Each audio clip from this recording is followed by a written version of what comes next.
All right, what's up, everybody? Looks like we're live. We got some people in the. Looks like we got some people watching. We're back with Messenger reveals for the after show.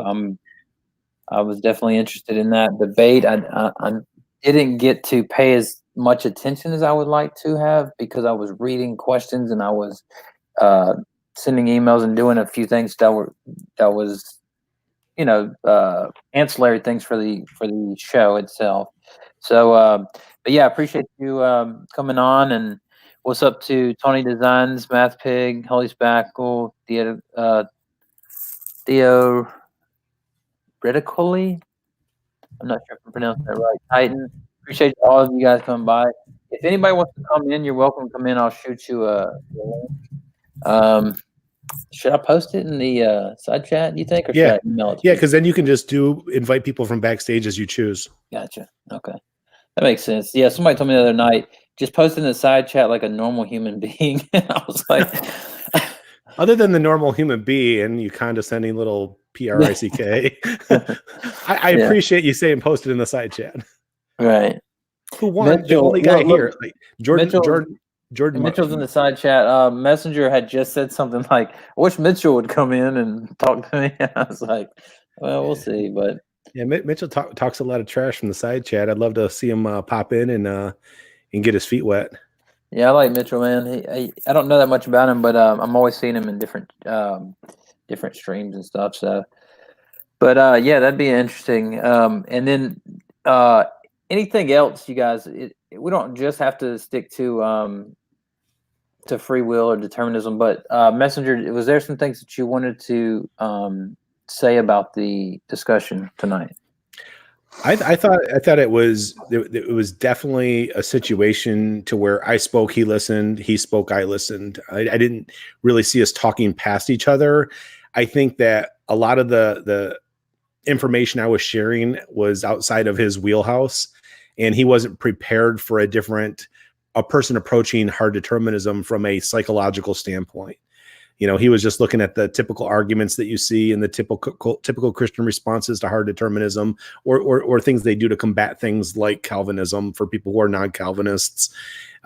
He was. I get it. I'm a fairly unique creature, both from the standpoint of my passion for human behavior, my passion for psychology. So I know that bleeding it into theological stuff kind of muddies the waters. Being a theist and not holding traditional Christian beliefs, muddies the waters with people, and they throw out terms like heretic and things like that. Those things don't bother me because I know who I am. I know how I conduct myself, and if I conform more to your Savior than you do, then maybe you should look at some of the things I'm sharing. Yeah, I get that, and I'm not. I don't claim that I've solved the hard problem of determinism. Um, I don't claim that at all. I do think that there is. I do think that we have free will, but that's really because of my view of Scripture. Um, Now, I don't claim that I have a defeater for determinism or a great argument for free will, but rather what I say is I typically appeal to intuition. And what I would say is, um, although with your response, you responded with something like, "Yeah, but we can be wrong about our intuitions" or something, right? Um, I would just say that you know, Louise Anthony is an atheist philosopher, and she had a good quote. Actually, let me see if I got it because I don't want to misquote her, but I actually was looking for it the other day, and I took a screenshot of it because it's about morality, though. And she says, Louise Anthony, atheist philosopher, puts it. Any argument for moral skepticism will be based upon premises which are less obvious than the existence of objective moral values themselves. And so I guess that's how I look at free will is that arguments for determinism will be based on less obvious premises than that we have a free choice. So I mean, I don't claim that's like a knockdown argument, and I don't claim that I have a defeater for determinism, but that's where I stand, I guess. Sure. I mean, I think that the thing that makes it difficult for most people is, one, you're told as you're growing up, as a toddler, as a young child, as an adolescent, you have free will to decide how you want your life to be, to choose to do right, to choose to do wrong, rather than focusing and saying, hey, just because you know what's right and wrong doesn't mean you can authentically perform what's right and wrong if there's inner determinants within you that are unhealthy, impaired, ignorant, broken, whatever. So, when you study things on a biological, neurological basis, you study things both within cognition, experiential, and emotional, how we process information, how we interpret the world around us. It's not just that you can freely independently choose. Like, yeah, you can act the right way for a period of time, like what to do, so therefore you try to imitate and emulate it. But when it's not authentic within you, that like there's healing that's gone on, there's a healthy sense of who you are in terms of self-esteem, self-worth, self-confidence, you have a propensity to behave poorly. And if you don't, you're repressing these emotions and these thoughts and these beliefs that are wanting you to lash out or behave poorly. And you sit there and push somebody long enough, they're going to explode if they're not healthy on the inside. Sure. So I guess how I would respond to that, just I don't necessarily disagree with a lot of it, but I would say, so you started by saying, when we're young, we're taught free will and things. I would say that was kind of my point, is that we weren't taught free will, but it's almost assumed from just being, it's almost assumed just being a person that you would, that you have free will. And so it's that inner intuition. And I understand intuition can be wrong, but I would just say that, as Louise Anthony pointed out, that the premises of determinism are going to be based on less obvious premises than a free choice. Well, I think that's said because I think a lot of those inner determinants that I had asserted to, people aren't aware of.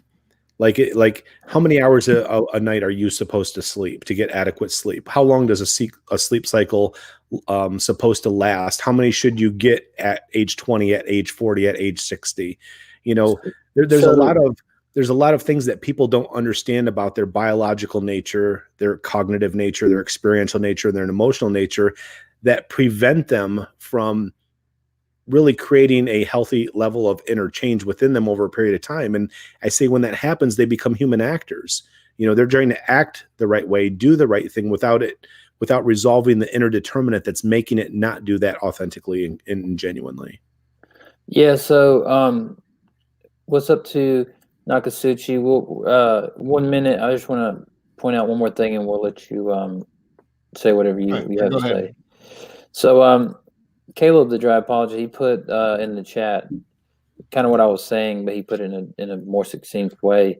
Free will makes the most sense of our experience. Now, I know that our experience isn't always completely reliable, so I wouldn't make the argument that because we experience it, it's the case, but rather I would say that if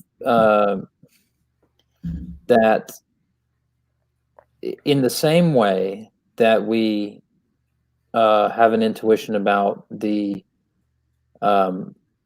world around us being material and other minds being in the world, and things like moral values, those things are just as up for grabs if intuition and experience is out the window, if that makes sense. Well, intuition is based on information and experience. And like I said, when it gets down to gut feeling or intuition, people just don't understand or cannot articulate why they have that feeling or why they have that perception or why they're holding something to be true, because it seems unexplained. So they call it something like gut feeling or intuition. But it doesn't mean that there isn't a scientific or inner determinate explanation for it. Sure, and that, I mean, I understand that, and like I say, I don't claim to have a defeater for the problem of the hard problem of, or the hard determinism. So I guess that's my only case, is that I would appeal to, for one, intuition, experience, because I think it makes the most sense of those. But also, I think that the Bible explicitly assumes freedom of choice, and not only the Bible, but I think, for example, law codes and just laws in general. I think that morality assumes free will. I think a lot of these things assume free will. And even if it's only compatibilism, or if it's only a veneer of freedom that is underlied by all deterministic factors, because I mean, I'll be the first to admit that, as I pointed out to you last night, if I have one leg, I'm not going to be a dancer, for example. I'm not saying that's impossible. I'm just saying it's, you get where I'm coming from with that. There are deterministic features to reality which are going to limit my options. But as far as the freedom of choice, I don't know how far down the rabbit hole I could go to map that out, though. And maybe we'll get Nakasuchi to give his views. Are, are you the raging atheist, right? Yes, yes. Oh, okay. I didn't catch too much of the stream, and I know that Messenger is far smarter than me.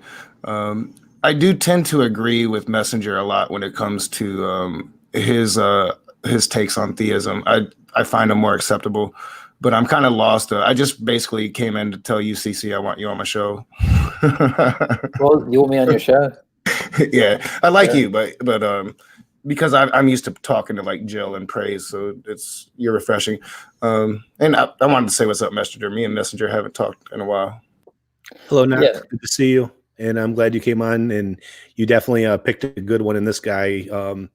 Have him on as often as he wants to be, just like you had Richard. They're good people. Yeah. Me and Messenger need to talk behind the scenes. He's been asking me for a while. We'll do that, Messenger. I just wanted to say what's up, and maybe just kind of listen to you two talk for a while, because I find it fascinating.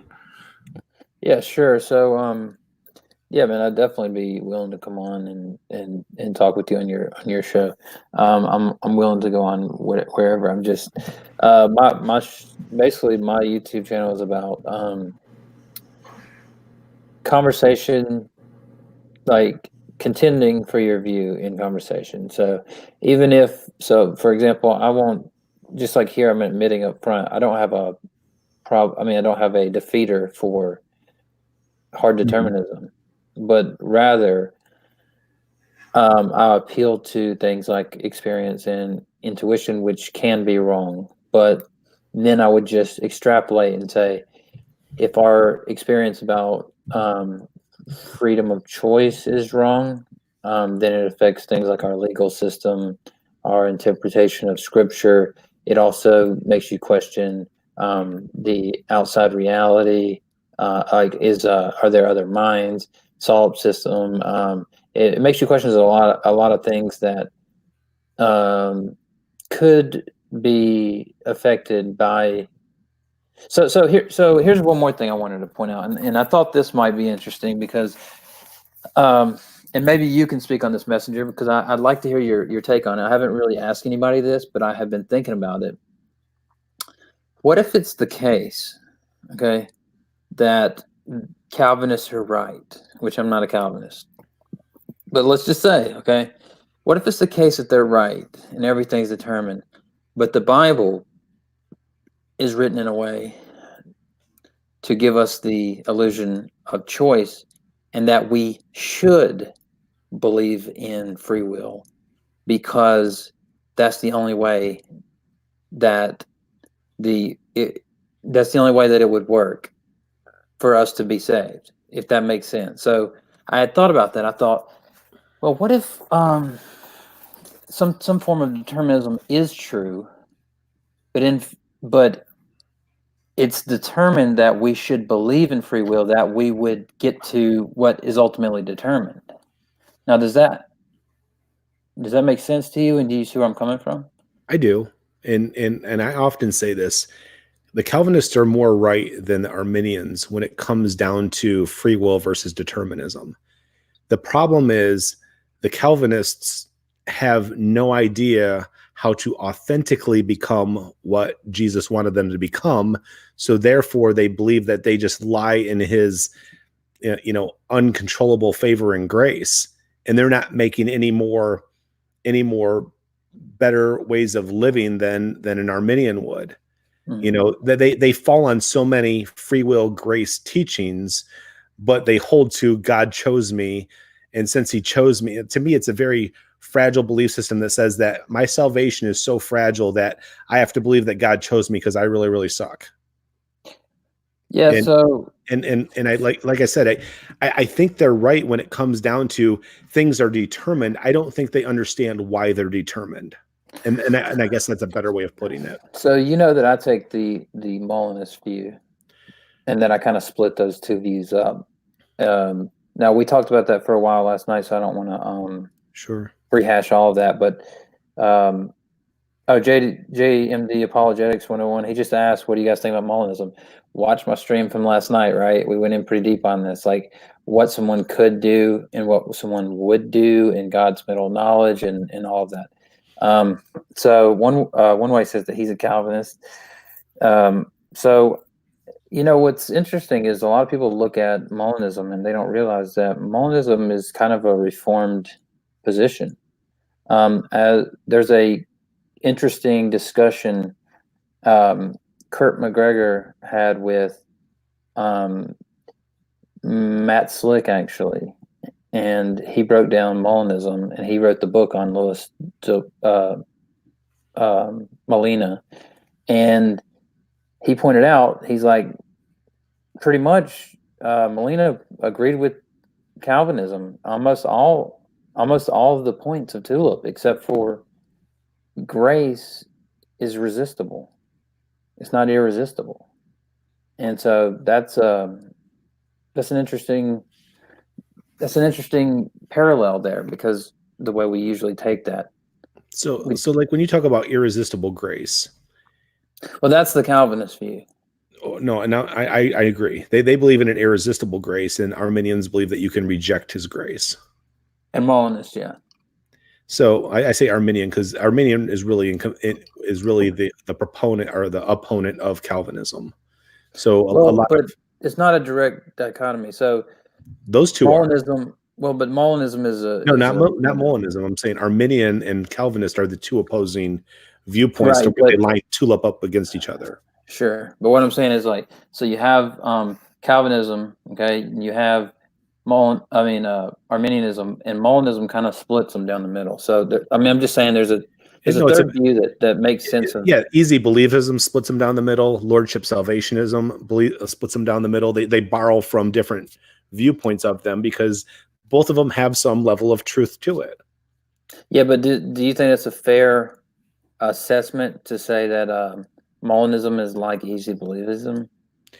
I don't think Molinism is necessarily easy believism. I think that because all it is saying is I think people even within Lordship salvationism would ascribe to Molinism to a degree. So all Molinism is saying is that God has this other form of knowledge called middle knowledge, in which he knows the counterfactuals of creaturely freedoms.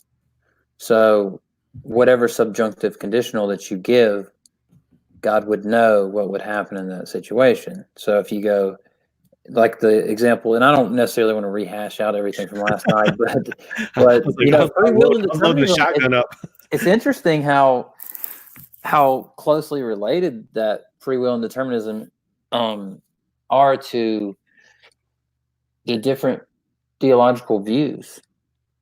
Because if you could give a subjunctive conditional, like for example, the one I gave you last night, where David at Kala, where David asked God, like, "Hey, if I stay here, will Saul kill me?" And God goes, "Yes, if you stay here." He tells David, "If you stay here, Saul will kill you." And then he doesn't stay there, so God knew something that would happen that didn't happen. And so I don't think that's the same as easy believism, in the sense that it's not necessarily trying to save you from a hard issue, but rather it's saying, let's think about this. Doesn't Scripture teach that God knows subjunctive conditionals all through it? And it would stand to reason that he had that knowledge then. So, but if God understands himself and he creates us in his image and likeness and knows that we're going to act in determined ways, he realizes what information does. He realizes what environment does. He realizes what experience is going to do to our nature over a period of time. But if you look at things from an open theist standpoint, they say, while he has in-depth knowledge of things in the present, it doesn't mean he has a futuristic knowledge. So a foreknowledge and futuristic knowledge are two different things. One would require a crystal ball, and the other one would be able to understand things like, I can understand if I'm not watching my kid, he's going to act and behave in this way because I understand his nature and know his curiosity. So I can tell you what my 2-year-old's going to do and be right about it. Yeah, so that's what I'm saying. That's what Molinism.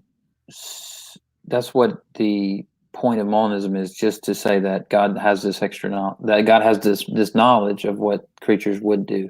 But I don't want to get off on that.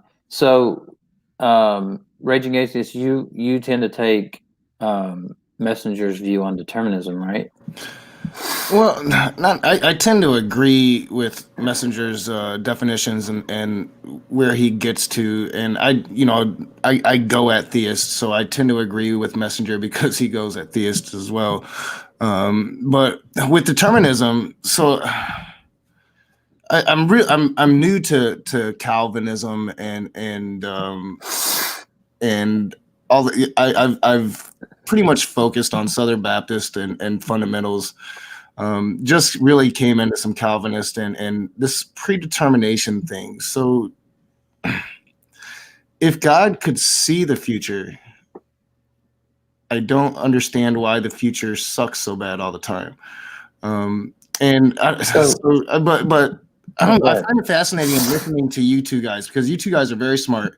I'm very tired and I'm just getting over the flu, and I really just came in to holler at UCC real quick, and then I was going to dip out, but then I just got fascinated listening to you guys, because I'm like, I really don't understand what they're saying, but I find it intriguing, and I want to learn more about this, but at the same time, I don't want to pipe in about something that I don't know too much about. Sure. So when I say that I usually agree with Messenger, it's usually like I agree with his terms, and I usually agree with where he goes when it comes to ideologies and theologies. I don't believe in God, so I'm definitely not where Messenger is, but I tend to think that he's a smart dude, and I will rely on his opinion.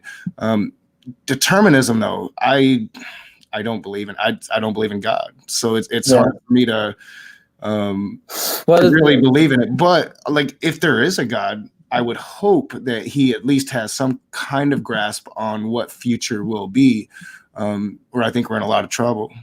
Right. So if you get a chance, watch the stream we did last night, because we went kind of in depth and broke it down. So basically, I'll explain it kind of like this, and if Messenger wants to move on to something else, we can, for sure.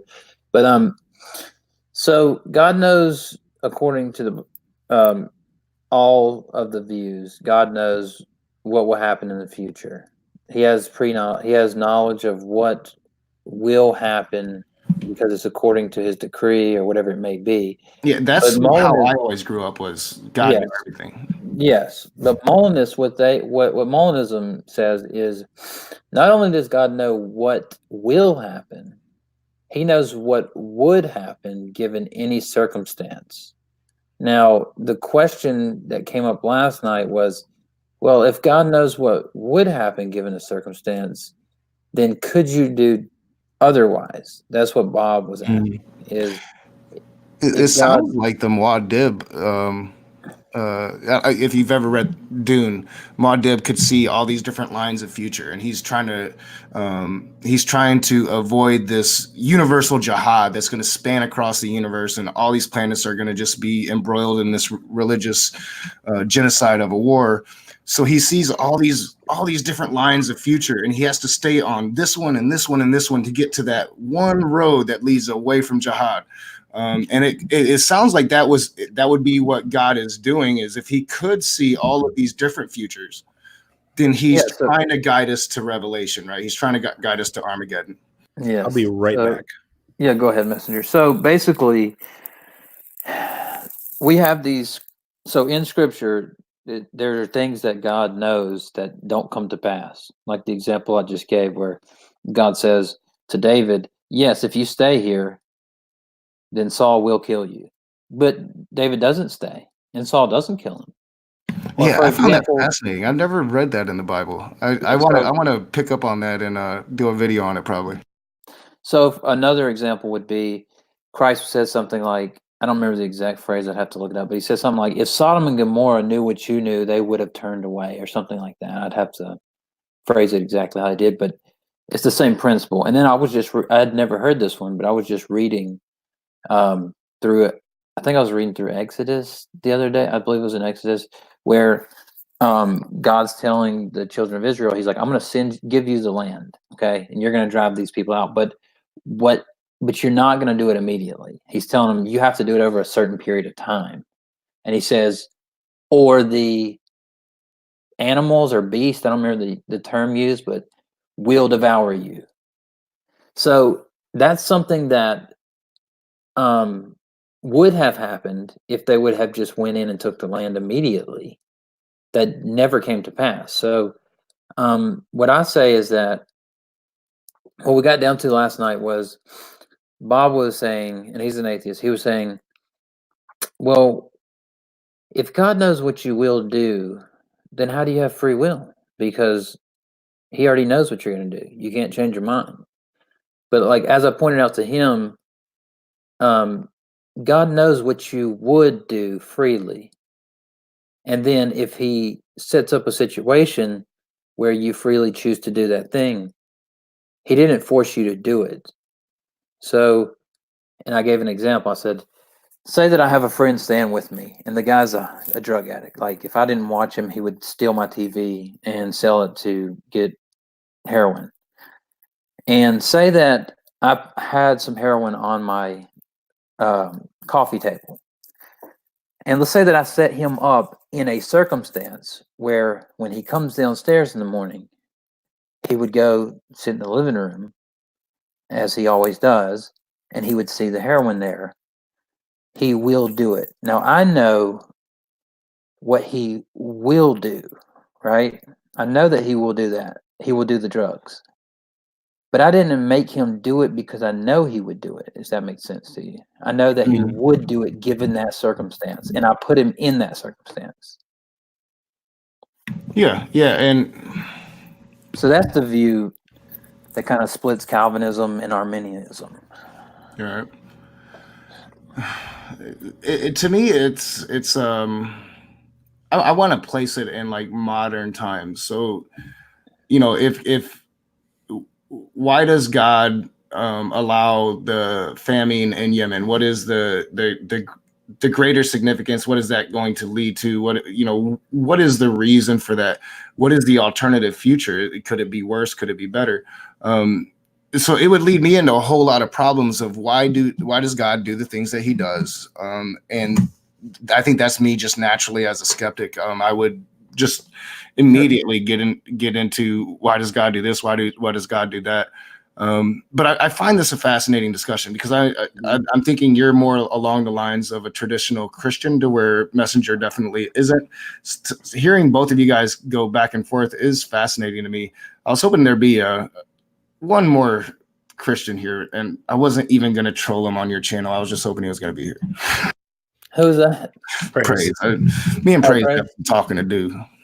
Okay. Yeah. I mean, I put I put the link in the description for anybody that wants to come in the room. They're all But welcome. I don't want this to dive yeah, to. I'm really I'm gonna be like taking. I've got to be asleep in 30 minutes. So I wasn't even. I told Tony, I'm like, I wish I had Hey, time to go on the after show. I'm like, I saw your link. I'm like, I'm gonna hop in and then not know anything that you guys are talking about. Sure. Well, hey, listen, I appreciate you coming in, and yeah, I would definitely come on your show anytime. You just send me an email, conversecontender@gmail.com, Yeah, and I'll or definitely follow me meet on you. Twitter or something. So I have a more clear mind. Like I just got over the flu, so I can't. It's hard for me to follow complex conversations today. no, I find it fast. You guys are both really smart dudes. You know, me and Messenger, our little shits is all good because Messenger's a brilliant man. We have our disagreements, but he's a brilliant man, and I really enjoyed finding your channel thanks to Tony Designs. He turned me on to you, and thanks. yeah, I enjoy your channel. I think you're doing a good job. Well, thanks so much, man. I really appreciate that, and so I'm just trying to facilitate conversations in a non-hostile way. I mean, I just feel like when I came on. So if you're not familiar, I had a channel 3 to 4 years ago, something like that, and I left for a while. Went into working as a foreman of a construction company, so I had no time Yeah, I to know all do about any that. of this. Right. So when I come back, though, I mean, I've been listening to more like scholarly material than YouTube debates, but I've been following some of them. But it just seemed like when I come back, I'm looking at all of the different discussions, and I'm like, these are getting kind of like I don't know. They're just like I'm listening to discussions, and I'm like Yeah, flagrant foul, like, and I'm just thinking we should have more collegiate type discussions because at the college, like whenever you're in professional level debate like our discussion, you don't get into these little bickering arguments and things. So yeah. I guess that's what I really wanted this to be about. And that's kind of where I'm trying to. If you've ever seen any of my conversations, they get crazy, and I've spoken to a lot of just people that have kind of turned me more into the extremist side of atheism, and I've combated that, and I've tried to bring myself out of that. And now I'm just really looking forward to talking to genuine people that you know. One of the things that I've always liked about talking with Messenger when it comes to theism is he doesn't try to trap me. I don't try to trap him. We have really good conversations, and we're not trying to get each other. And that's what I see in you. I think that we could have very good conversations where we're not trying to get each other, and it would just be us going back and forth, talking and asking questions. That's what I'm really interested in. I'm Definitely. as much as I enjoyed some of my conversations with Jesus is Lord, I'm just not into that anymore. I really want to have I mean, I get it. serious conversations. I get it. The dumpster fires and the drama. I mean, that's what everybody likes. That's what Yeah, it's yeah. gonna get your viewers or whatever. But here's the thing: is so, and I'll let Messenger chime in after this. But I kind of live by this research that I ran into a while back. So the research that really changed my mind about these discussions said that when you confront people with views that contradict their views, they cling tighter to their views. And I thought about it and it just seemed so obvious. And so people tell me all the time, they're like, man, no, when atheists come on, you should just be saying, turn to Jesus or you're going to burn. And I'm like, yeah, but I mean, I guess Christ could use people like that to convince atheists in like a scare them into believing or something.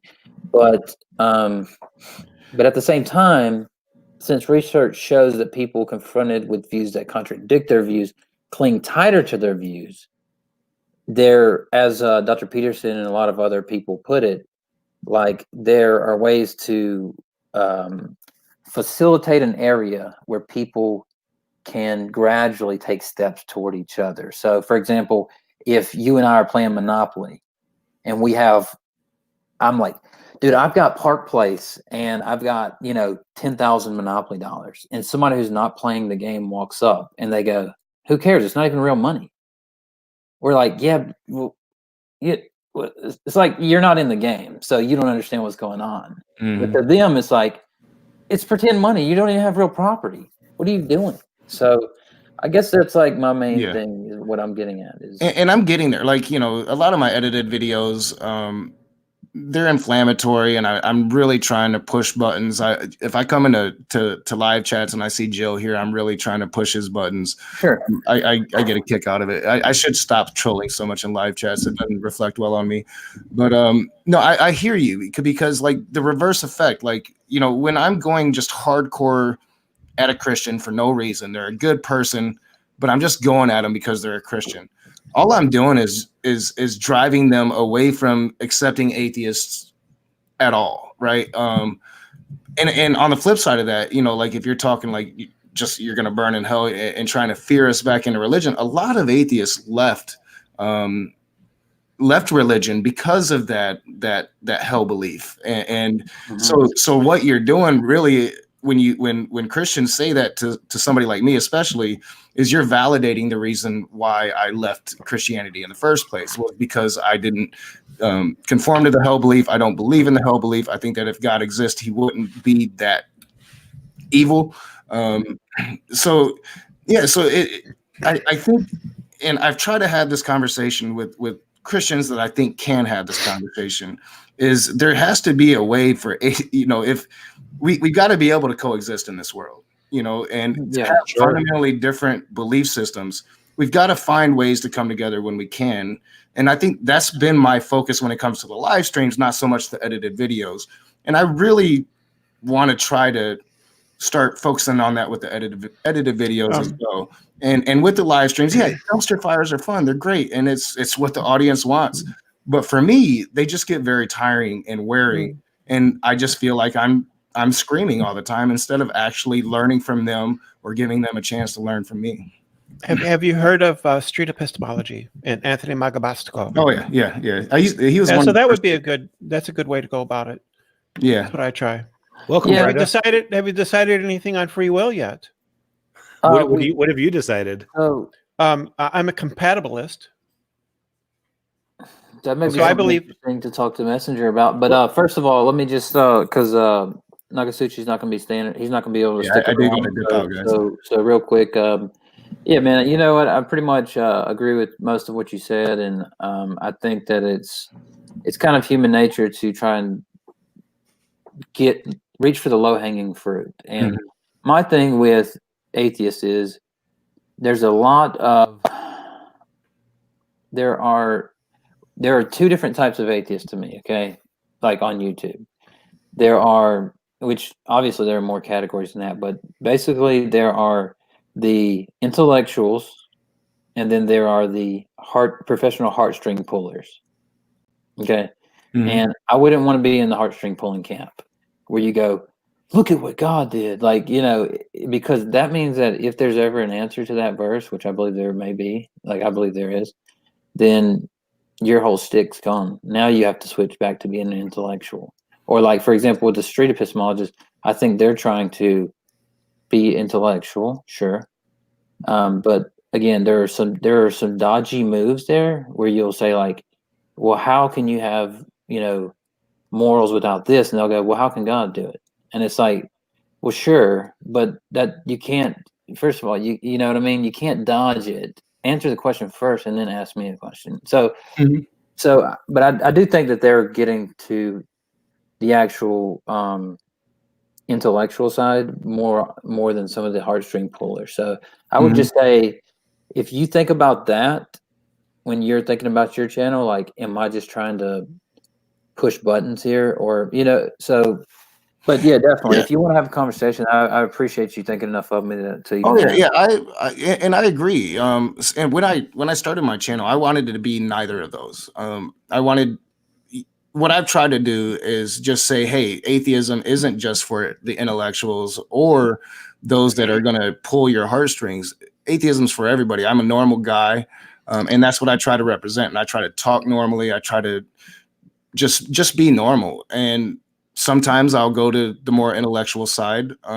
It really depends on who I'm talking to at the time or who I'm covering. I've had really great conversations with that Christian vlogger that just blows my mind away. He's a Seventh-day Adventist, and he's one of the coolest dudes I've ever met in my life. But I don't agree with 90% of his belief systems, Who but is we it? can still come together. His name's That Christian Vlogger. Okay, I'm not familiar. He was a pretty big YouTuber. He's changing it now. He's trying to really get into more of the conversation side and talking to other belief systems. He's making that a point. He's a really good guy. And it's just that's what I tried to do. I tried to create this because I agree with you. I think that I think that there was three forms. I think there was the heartstring pullers. I think that there was the intellectuals, and then there was definitely the anti-SJWs. I try to be none of those, especially the anti-SJW. I'm definitely a social justice warrior. I admit it proudly. Oh, really? There you go, Joe. I'm triggering Jill in your chat. Yeah, I am too. I am too. I am too. I believe in justice. I believe in justice. Yeah. So there, obviously, I don't want things to be unjust. Exactly. Yeah. So I think that all the categories have issues with them, of course. Yeah, and I just try to be a normal guy. That gets me in trouble sometimes. That's the most important thing.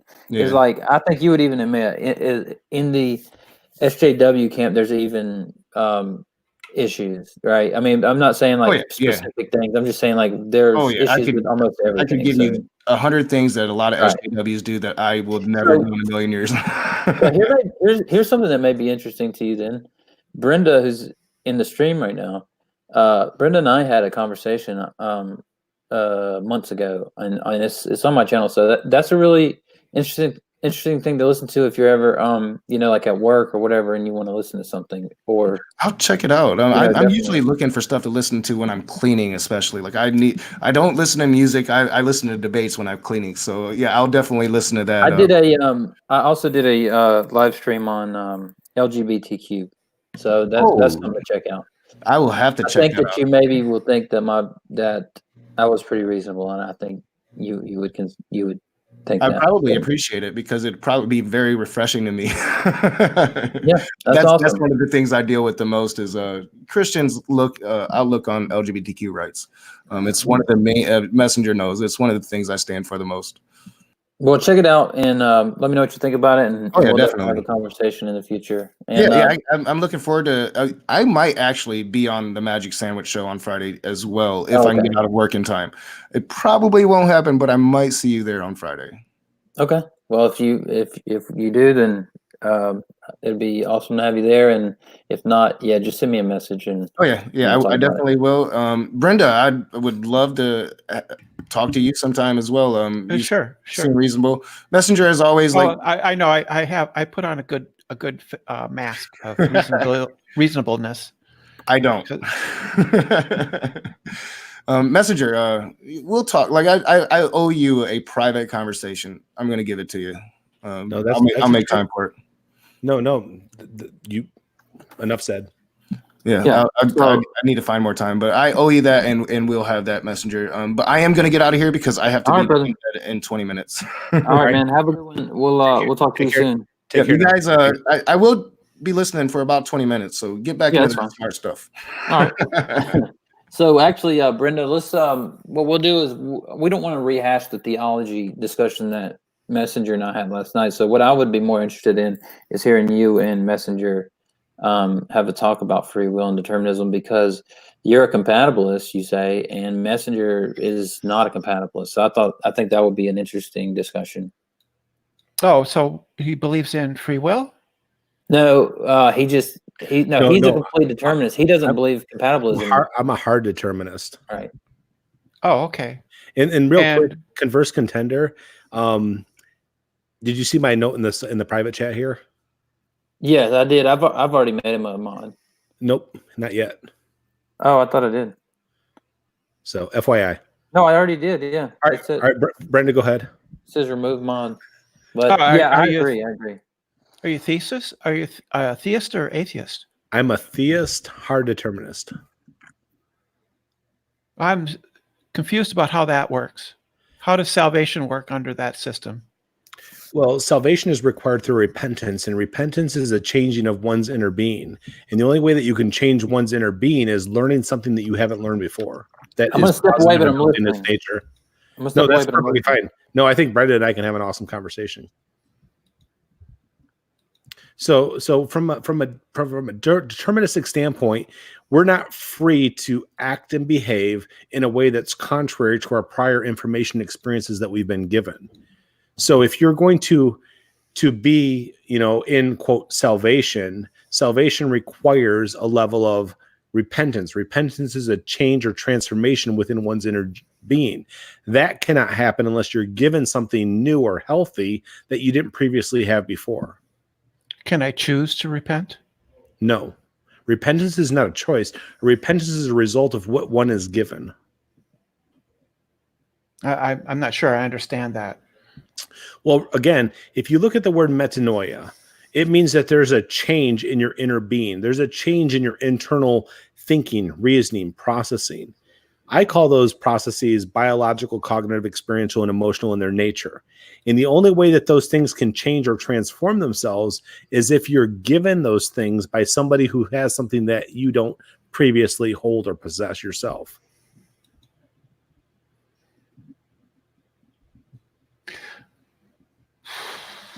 Now, I'm trying to decide if that's even determinism. Well, hard determinism suggests that that all your actions and behaviors are predetermined based on prior information and experiences. No, they're just predetermined simplicator. Well, if you say that they're predetermined, what causes predetermination to begin with? Like even from a compatibilistic standpoint, what would you suggest is an ability to think outside of that versus what's been given to you to begin with? Causation. I mean, the fact that I have antecedent conditions, right? They cause me to have a certain thoughts, beliefs, and desires. Those are caused by my antecedent states or conditions of who I am, and that's what causes me to hold certain beliefs. Well, they are, but those pre-antecedents, were they not given to you based on some prior information or experience that you had not been privy to before that? I don't know what you mean by given to me. Things aren't given to me. Well, if you don't experience something, can you have a thought about it? Yeah. How? By imagining it. I've never experienced a unicorn, but I can imagine unicorns. But you can only imagine a unicorn if somebody expressed their construct of a unicorn to you previously, correct? People come up with ideas, though, too. But what are They the come ideas? up with new ideas. But the ideas are based on previous information and experiences that they've been a part of. Nobody's ever come up with a preconceived idea that didn't have prior information or experience. Well, then there can never be any new ideas, but there are new ideas. It almost would seem like I'm arguing against free will.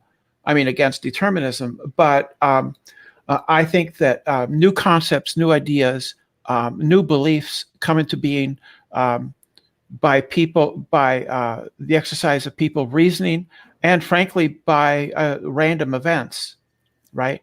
Okay, like what would you call a random event? Just so I can understand that. An uncaused event. Okay, what would be an uncaused event? Like a tornado, a hurricane? An event without a prior cause. Like give me an example of an uncaused event so that I can understand, because it's a term that you're using, which is perfectly cool. What does that mean to you? It means that there are events which have no prior antecedent. Can you give, right, I know, I understand the definition. Can you give me an example of something so that I can go, okay, that's what you mean by it? Radioactive decay. How does that not have a prior antecedent? It doesn't. We know this. This is physics. But you say we know this. Are you an expert in that field, or are you relying on experts? Yeah, this is physics. It's known. It's a thing we know. Well, what I'm trying to challenge you on, and I don't mean to be crass in the way that I do it, is, are you the expert in that field, or are you appealing to an expert in that field? Yeah, I can appeal to experts. So yeah. No, I have no problem with that. I'm just trying to understand. Well, I'm not an expert in anything, but yeah, there are events which are not determined. Like, but you said radioactive decay. But why do you say that's undetermined? because it has no prior antecedent cause. According to what research? According to physics. No. You can't just appeal to a topic. There has to be some type of research that substantiate that assertion. And I'm not opposed to you appealing to an authority. I just don't understand it.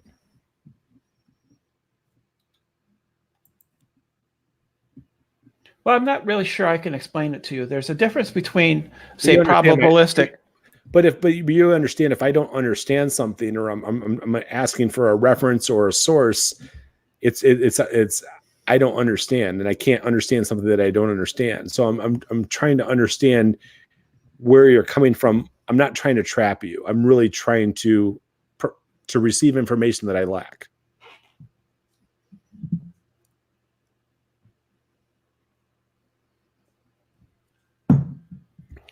So there's probabilistic outcomes like rolling dice. Rolling dice aren't actually random, because had we known the Position initial of the dice in our condition, hand. the initial conditions, right, we could know with certainty the outcome of rolling the dice. But Of there are course. other events that physics has determined are truly random, in that there are no hidden variables, and this has been demonstrated by experiments. There are no hidden variables that would allow us to know the outcome. As okay, example. Radioactive decay. But here's the thing. I'm like, okay, what is that report on radioactive decay that helps me understand that there's no predetermined condition that makes radioactive decay predetermined? I'm not sure I understood that. Okay, so you must have read something, or you must have experienced something for the reasons that you hold that statement to be true. So if you hold it to be true that radioactive decay has no predeterminants, I'm okay with that viewpoint. I'm trying to understand what information or experience that you received that makes that true in your mind. Oh, my reading of popular accounts of physics that go into experiments which I assume have been conducted by actual Sure. physicists, that yes, that they've done those experiments, and that the outcome of those experiments are such that that actual randomness, physical randomness. Everything you're saying is fine. Like everything you're saying follows. So from my perspective of somebody who's ignorant with it, which means I lack knowledge of it, I'm just asking for the source of that because I want to understand it.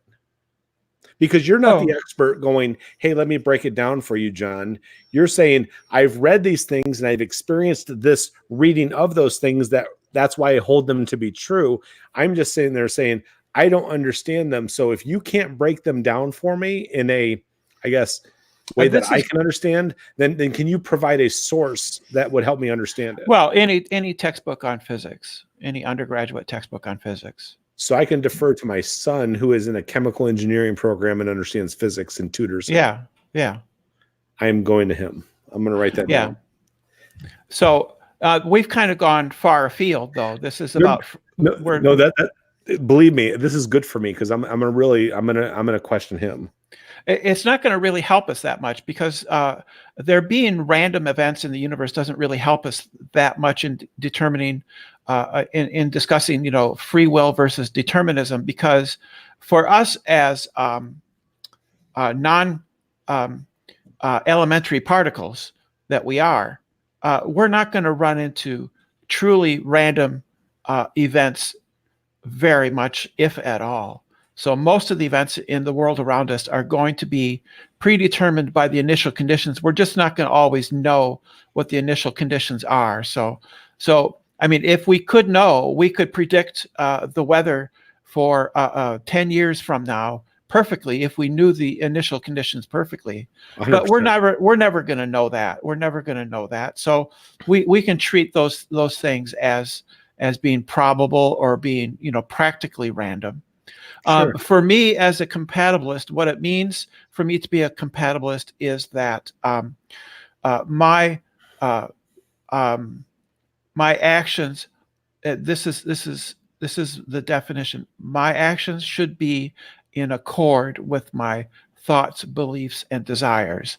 And so when my actions are no longer in accord with my thoughts, beliefs, and desires, I would say that I am behaving in an unfree way. So if somebody is putting a gun to my head and makes me rob a bank, it's not my desire. I'm not in accord with my desires because I'm obeying their desires, right? If a mad scientist puts a chip in my head that controls me, I am no longer in accord with my desires, and that's what I call free will.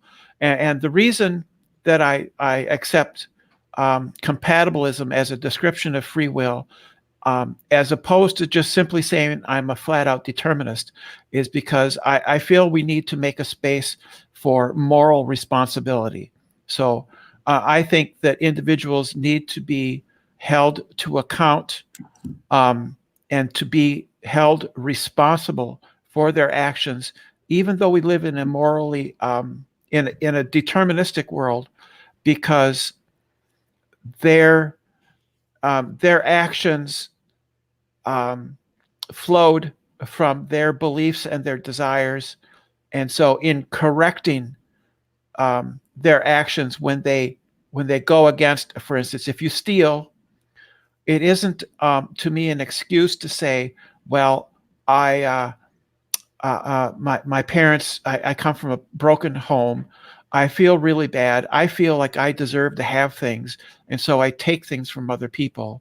And these things, my upbringing caused me to steal things, to have those things. And I think that nevertheless, as a compatibilist, we need to hold that person to account, and to judge them, and to mete out, to put them in jail or fine them or whatever, as a way of correcting their behavior, right? Because we live in a deterministic world, that's why I would punish somebody for what they do, even if they say I was predetermined to engage in that behavior. And that sounds very hard deterministic in its nature. Yeah.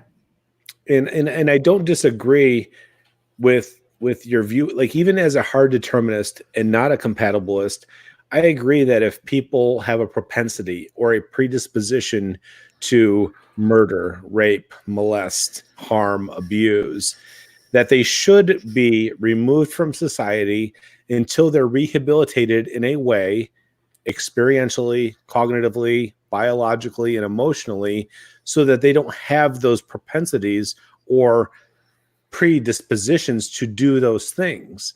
But it comes from a hard deterministic viewpoint, saying that I don't believe that people have an ability to free will act consistently outside of hard deterministic pre-programming, which means that everything that you are is based on your biological, cognitive, experiential, and emotional predispositions. You didn't choose who your parents were. You didn't choose where you grew up. You didn't choose what morals, ethics, and values you were given as a toddler, child, and adolescent. And then even as an adult, you're weighing the current experiences that you are going, or that you're evaluating based on those prior experiences and information that you were given. So because those things are programmed into us, we're subjected to those predispositions. Now, if we happen to have the opportunity to be a part of something that's healthy or positive and it influences us in good ways, then of course we have the ability to do something different than what we did.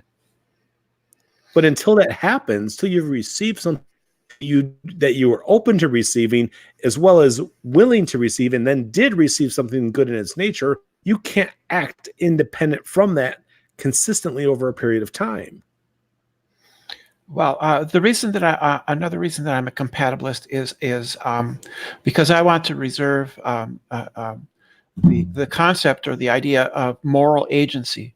So, in philosophy, a moral agent is somebody who can make decisions, and whether or not they're determined or not is in a sense not relevant. A moral agency is the ability to do A rather than B, based on their own internal agency. So doing A rather than B, it isn't a libertarian free will. I don't believe in libertarian free will, but it is a choice in the compatibilist sense, even though the outcome is predetermined. Okay. And so then I want to take moral agency and to hold people to account for their actions. Sure. So let me share my viewpoint on morals, ethics, and even laws, if you don't mind. Yeah.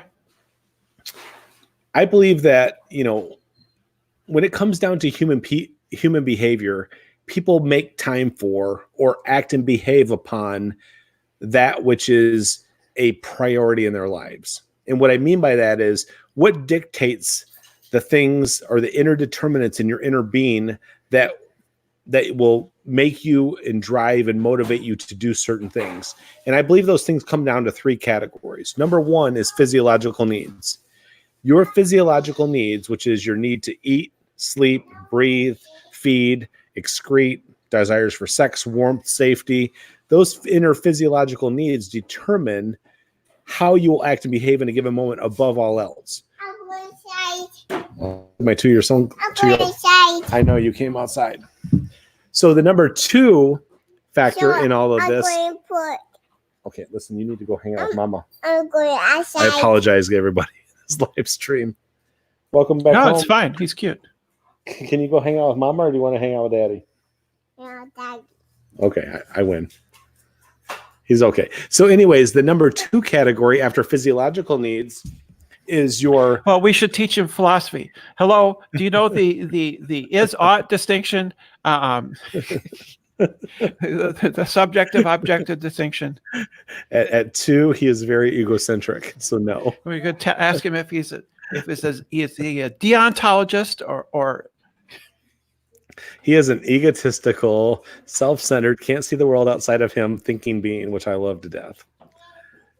So anyways, to get back to those things, so number one is physiological needs drive behavior. The number two category that drives behavior, just below that, is pleasure seeking. And people call it hedonism. We draw to what feels good. That's very subjective in its nature for everybody. And then the number three category is avoiding displeasure. So number one need to make time for is physiological needs. Number two, pleasure seeking. And number three, avoiding displeasure. All of our morals are just nothing more than a set of individual and communal values that we hold to be true to support, validate, and justify meeting those three needs. Again, physiological, pleasure seeking, and avoiding displeasure. So when people set their moral values towards something, it's to meet those three categorical needs that are both objective and subjective in their nature. Ethics are no more than a basically set of standards to meet moral values. So ethics are you're setting a list of rules or expectations or standards to support morals that support those three categorical needs. And then laws are a set of communal regulations and rules to where we will enforce a set of ethics that support values that support those three hierarchies of need.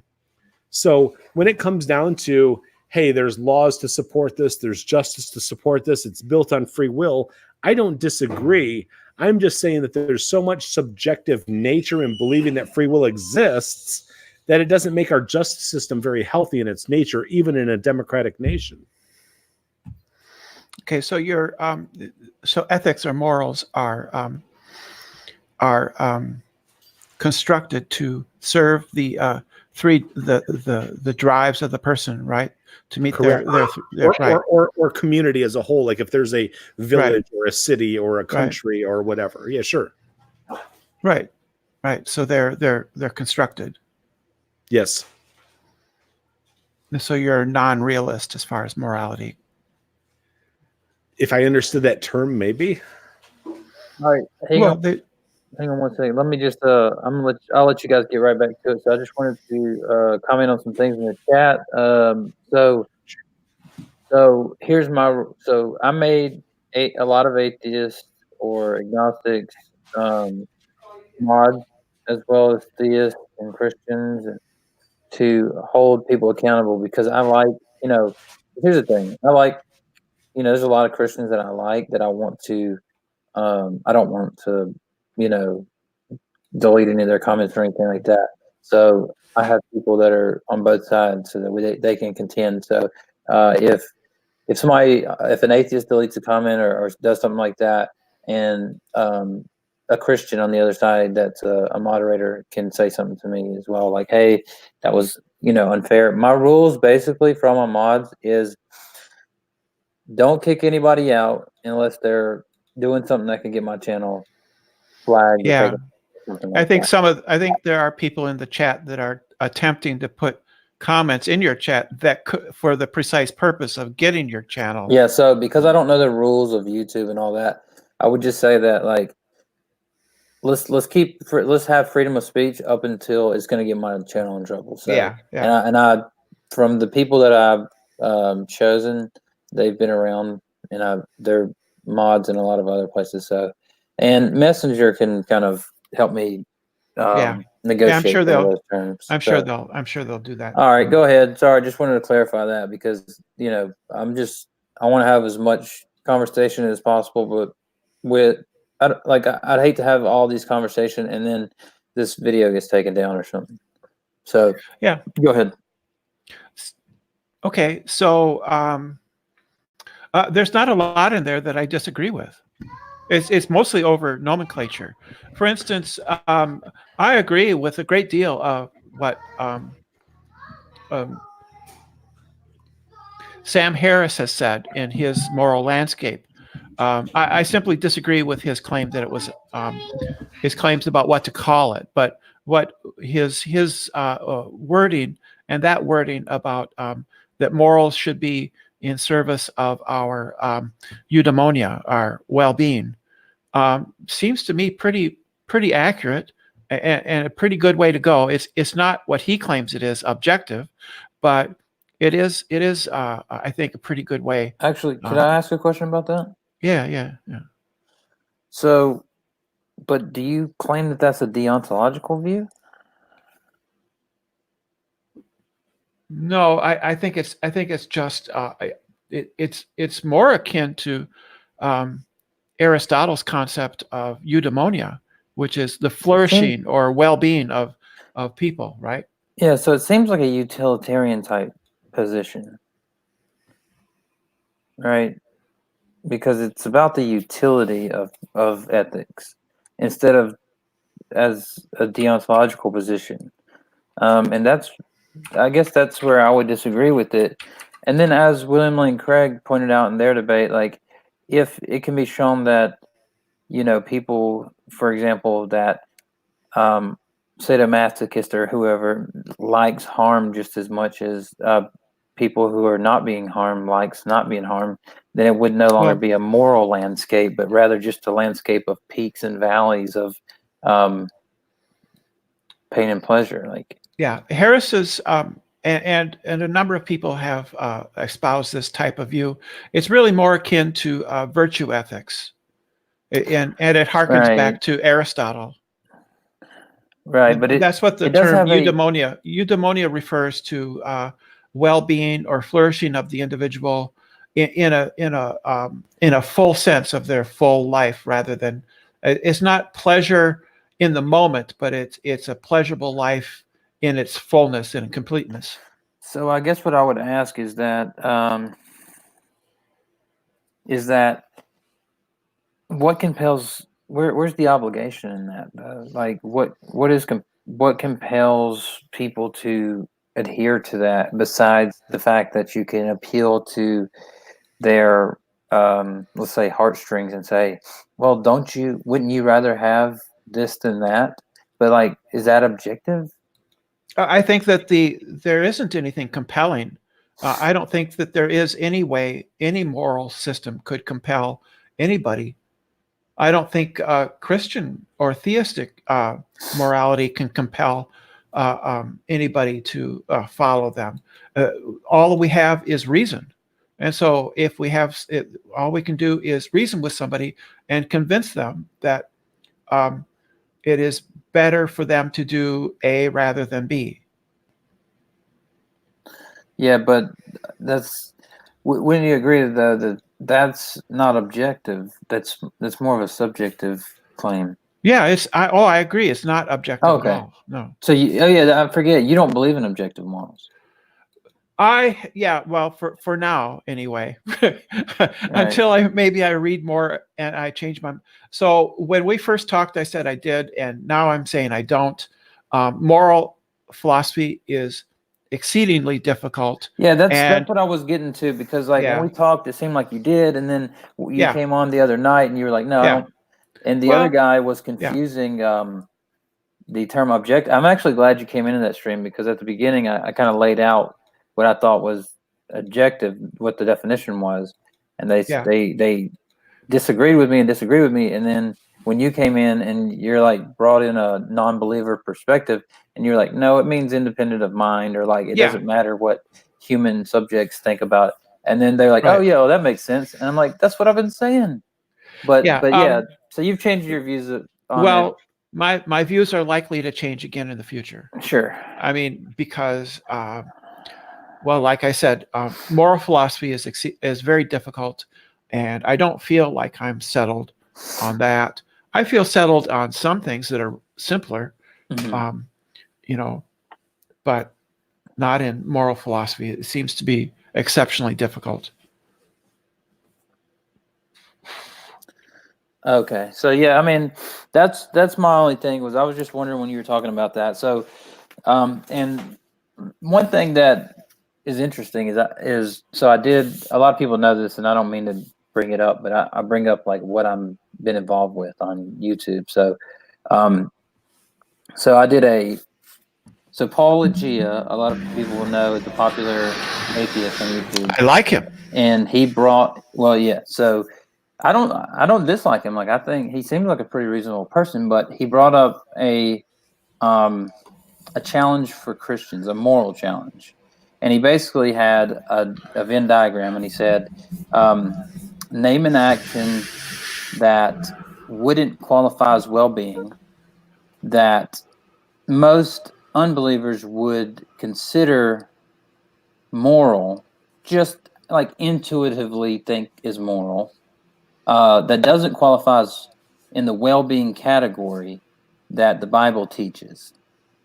And so I made a response, and it was basically like that the Bible teaches that somebody giving their life for another person is a moral. And I said that does not seem to be moral given well-being, because if I were to give my life for one person, it would be a 1-for-1 loss. And so it wouldn't be moral. It might even could be considered amoral, but it could not be considered moral on well-being, because it does not promote well-being. And so he kind of bickered with me a little bit. So I got my friend, are you familiar with Ask Yourself? Yes, I'm right. familiar with Ask Yourself. He's So an extremely difficult person to deal with. So I got my friend Ask Yourself to come on, and we kind of broke it down, and he agreed, because I wanted to see it from a non-believing perspective and just make sure I wasn't missing something. And he basically comes on and agrees with me, and I did a video on both of those, and I posted that and asked Paul Gia to respond, and I never got a response. And I'm not going to bicker him about it and just say, like, I'm not going to just keep commenting and say, why don't you respond to me? But I just think that if you're going to have challenges out there and things like that, you gotta, if somebody answers your challenge, you need to concede. Like, that only makes sense. Like, if I put out a challenge and you answer it, like Brenda, and I never concede it, it's like, why even put it out? It's like, I mean, I guess it's a good marketing tactic, but you get where I'm coming from with that?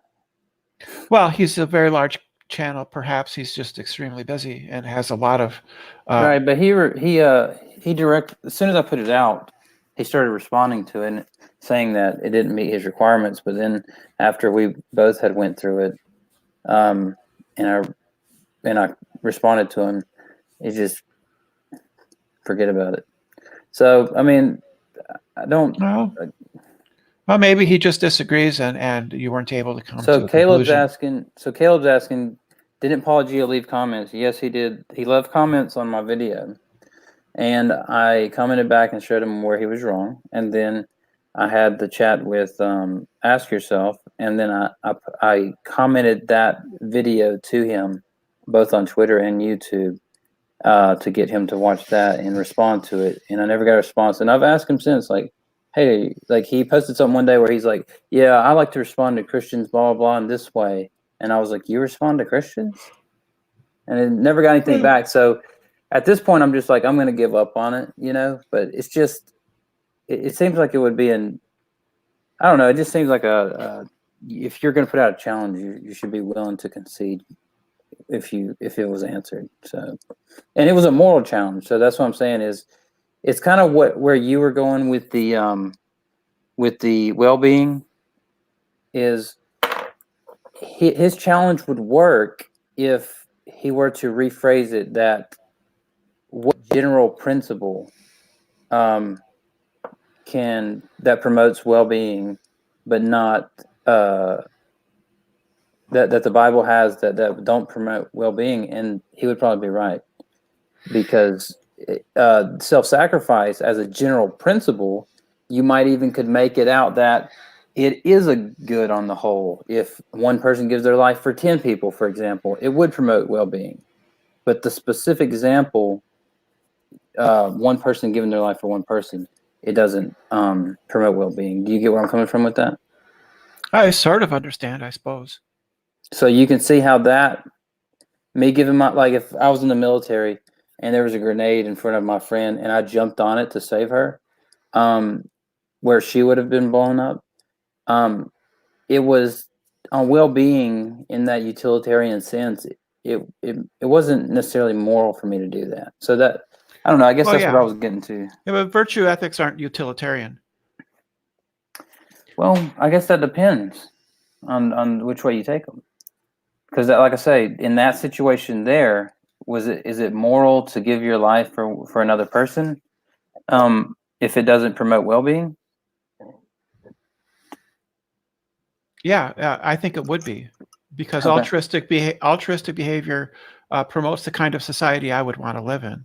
Sure, as a general principle, I agree, but I'm talking about the specific case. Yeah, I mean, that's you would live your life by the rule that I would sacrifice myself for others because others would sacrifice themselves for me. Okay, so let's just say, for example, do you think that somebody that's very important, it's moral for them to sacrifice their life for somebody less important? Well, I don't think I would not put importance into that equation. I would say I would not tend to think that it makes any difference the reputation of the person. Sure. So like a celebrity, or something. I wouldn't. So I'm thinking of like, all right. So take for example, I was just thinking about the other night. Me and my fiance, we were watching this movie, Air Force One. Does anybody know what the guy's name is? I forget. Harrison Ford. Harrison Ford. Yes. So in the movie, they're on Air Force One and it gets taken over by terrorists or whatever, and like, they rush him down to the escape pod because like the president has to get in the escape pod and then drop out and parachute down so that the Navy SEALs can find him and get him back to the White House or whatever to run the country or whatever. So he goes in and he hides and drops the escape pod, and they end up finding the escape pod on the ground. They're like, he's not in here. What did he do? Well, he decided to stay and save everybody. And it's like, then you got to ask though, like in that situation, if he were to die for trying to save someone and he is of importance, I guess you get where I'm coming from with that. People would under say virtue ethics, that's kind of Under virtue ethics, you would say that that is the kind of moral character that you would want in a person, regardless of whether he actually succeeded in saving everybody or did not succeed and the plane crashed and everybody died. That character, that moral character of that person is what leads to Aristotelian eudaimonia, or full flourishing, or well-being, as we call it today. Gotcha. So that would be the kind of character that one should have, which would lead one to live a full eudaimonia life. All right. So awesome. Mathpix hit me up a Discord. That's awesome. So I guess that's where we can bring Messenger back in, because let's take that same example, okay? And is that guy, is somebody who, so let's say that evolution, let's say that all the evolutionary workings, when we're talking about determinism, all the workings of evolution are built in, and somebody who, let's say, has their child with them and like they don't want to leave their child alone, but somebody's burning in a car and they go to save them, and they basically go against their better instincts of survival and so on and so forth. So I'm wondering, or would you say that guy was determined to go save them, even though it may seem like the factors that were determining him would have led him in the opposite direction? Well, I mean, there was obviously inner determinants that dictated the choice to abandon the children for the well-being of somebody else. I mean, perhaps it was ignorance about what he left his children in terms of their safety. Perhaps it was a compelling nature to be a hero and the value that it serves. We don't always know the internal motivations, but they are predetermined based on the information and experiences that person's been a part of. Okay, so, all right, I'm just trying to think, kind of process that, because, well, we just don't understand all the reasoning. You know, you're trying to understand it from your perspective, which is when we attempt to understand somebody else's actions, behaviors, judgments, and decisions from our own viewpoint, we're being what we call compassionate, or we're being sympathetic in its nature. When you try to understand something from somebody else's viewpoints that you don't share, either cognitively or emotionally, then empathetic in your nature. You're either being emotionally empathetic or you're being cognitively empathetic, because you're really trying to see it from their viewpoint that's unique, independent of your. Yeah, so it's hard for me to understand. No, I mean, I'm willing to admit that I just may not know. I mean, I may just be relying on my experience of the world, but it's hard for me to understand how I can have all these determining factors, like, for example, evolutionary factors, and then whenever I do something that seems to contradict those determinants, that it's not free choice. Now, I agree with you that it's not necessarily free choice, but it just seems like that would be at least an indicator of a free choice, that I did something that went against my biological programming. But it sounds like it's a determinant that you're unaware of. It could be a cognitive determinant. It could be an unresolved experiential determinant. It could be a heightened level of intense emotional determinant that you weren't thinking of. Is this right? Is this wrong? Which is be cognitive, or biological, that it's being driven by. It's just something that you're unaware of. So you're sitting there saying that unaware of piece of it must be my quote free will, or is it just really your ignorance of the determinants that cause it? Ignorance being lack of knowledge. Brenda, do you want to weigh in on that?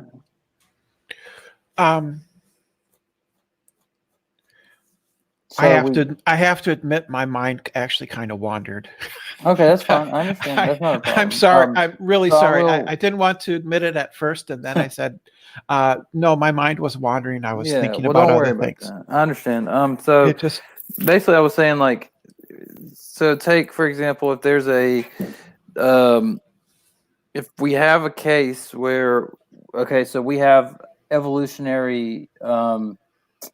we have an evolutionary bias. So we have the determinants from evolution built in. Okay, and I can say something about that. well, let me give you what Okay. the actual case was. And then I said, okay, so for example, your instinct to preserve your life, for example, and to pass on your genes and these kind of things, the selfish genes and so forth.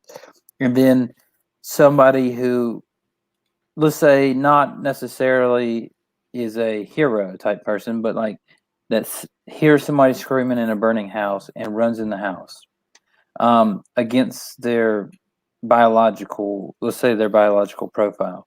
I was just asking, like, it just seems like it almost seems obvious that because they're going against what evolution has kind of ingrained in them, it almost seems obvious that they would have had some type of free choice. Do you get where I'm coming from?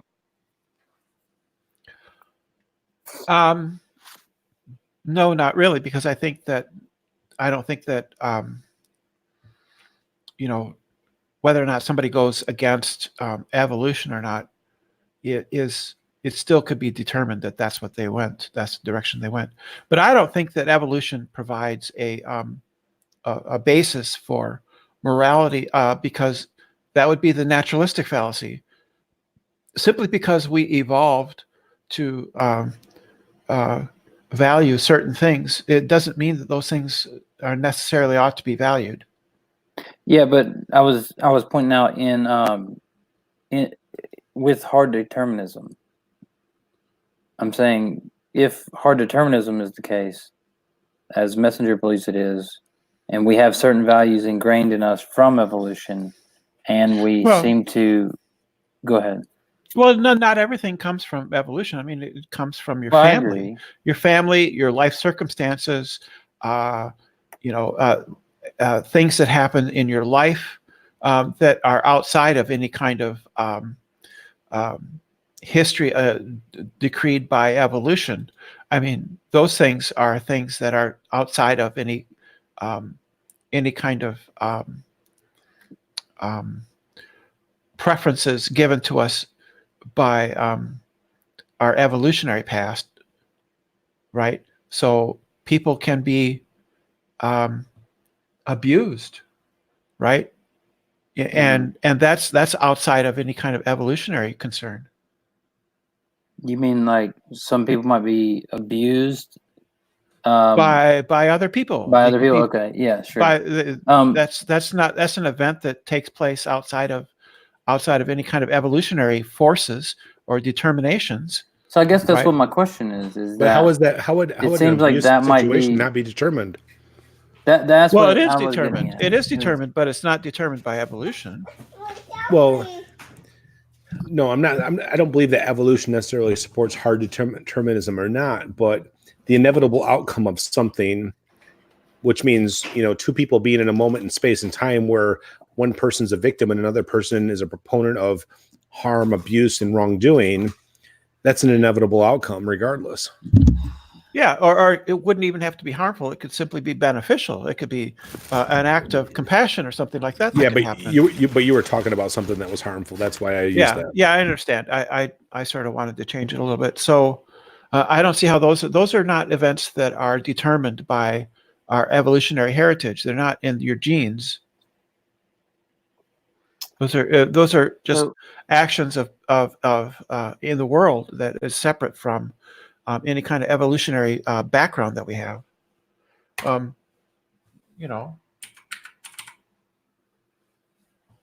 Okay. Are you guys familiar with Alvin Plantinga's argument against more evolutionary argument against naturalism?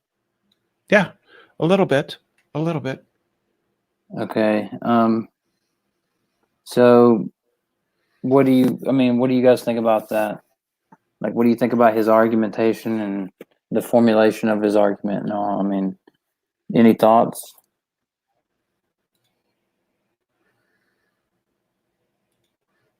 I think he's mostly correct. Yeah. So, if you're not familiar, Messenger, are you familiar with that argument from Alvin Plantinga? No. So basically, what he did was he tried to show that cognitive function or ability, that your cognitive faculties are unreliable given naturalism and evolution. And he basically argued this based on he gave he wrote a book. I've got the book on Audible. I'm gonna look and see what it's called. But he basically is giving the same argument as Darwin. Charles Darwin said something like, if our mind is the product of a monkey's mind, why would we trust that to tell us truth?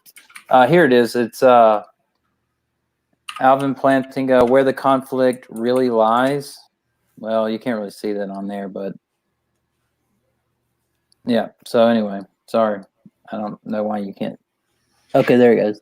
Where the conflict really lies. And I guess he's really trying to say kind of what Darwin said in lesser words, that if our minds are really evolved from lower primates' minds, why will we trust that they tell us truth rather than just tell us like what we need to know? Yeah, I think that's why it took several thousand years, at least, for humans to discover science. We're not programmed to discover truth. We're programmed to survive. Okay, yeah. So I mean, so you don't disagree with him then, obviously. Yeah, I don't think it's a defeater to naturalism, though, but not to methodological naturalism. No. He was saying that it's a self-contradictory worldview if you're looking for truth. I think was his point. Like he was saying, like if truth is your goal, it doesn't make any sense with evolution and naturalism. As well, I don't see that. Because the same way Charles Darwin said, like if our minds are just evolved primate minds, why would we trust them for truth? Like what we think is true could just be, an evolutionary process that wants to. You get what I'm coming from? Well, we discovered truth, though. So now that I have it, I can use it.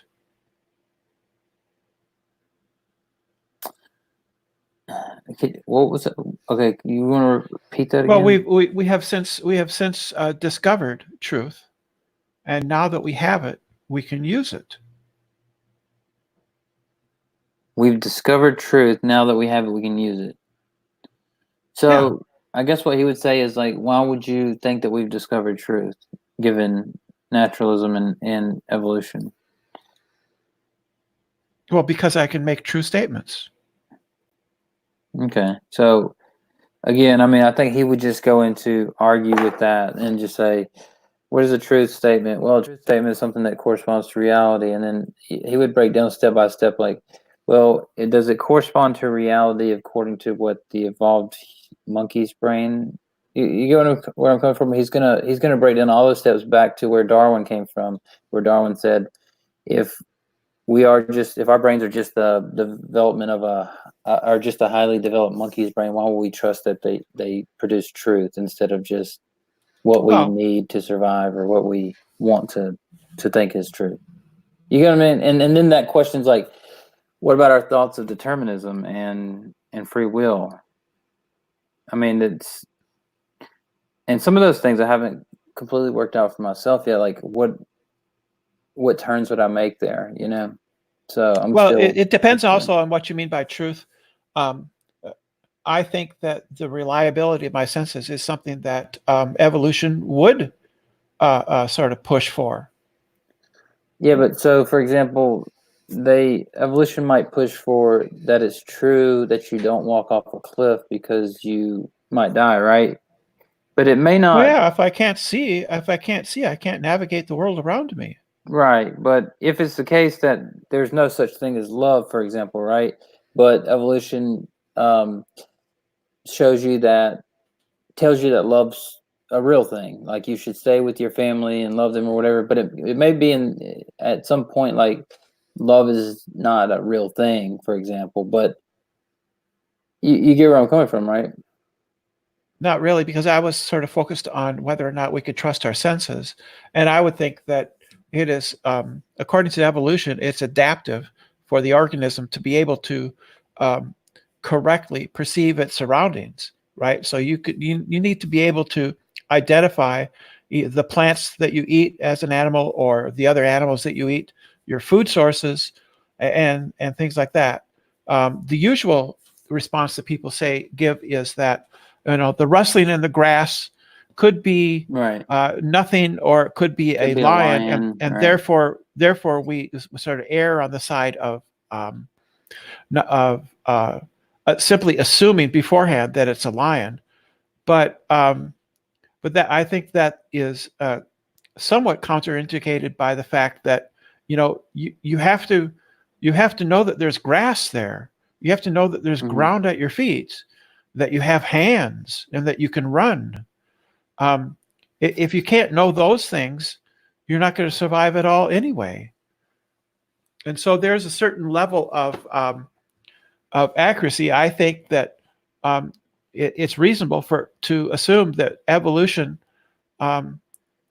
has constrained us to have eyes that can correctly perceive the world around us, ears that can correctly hear, and think that our senses are reliable.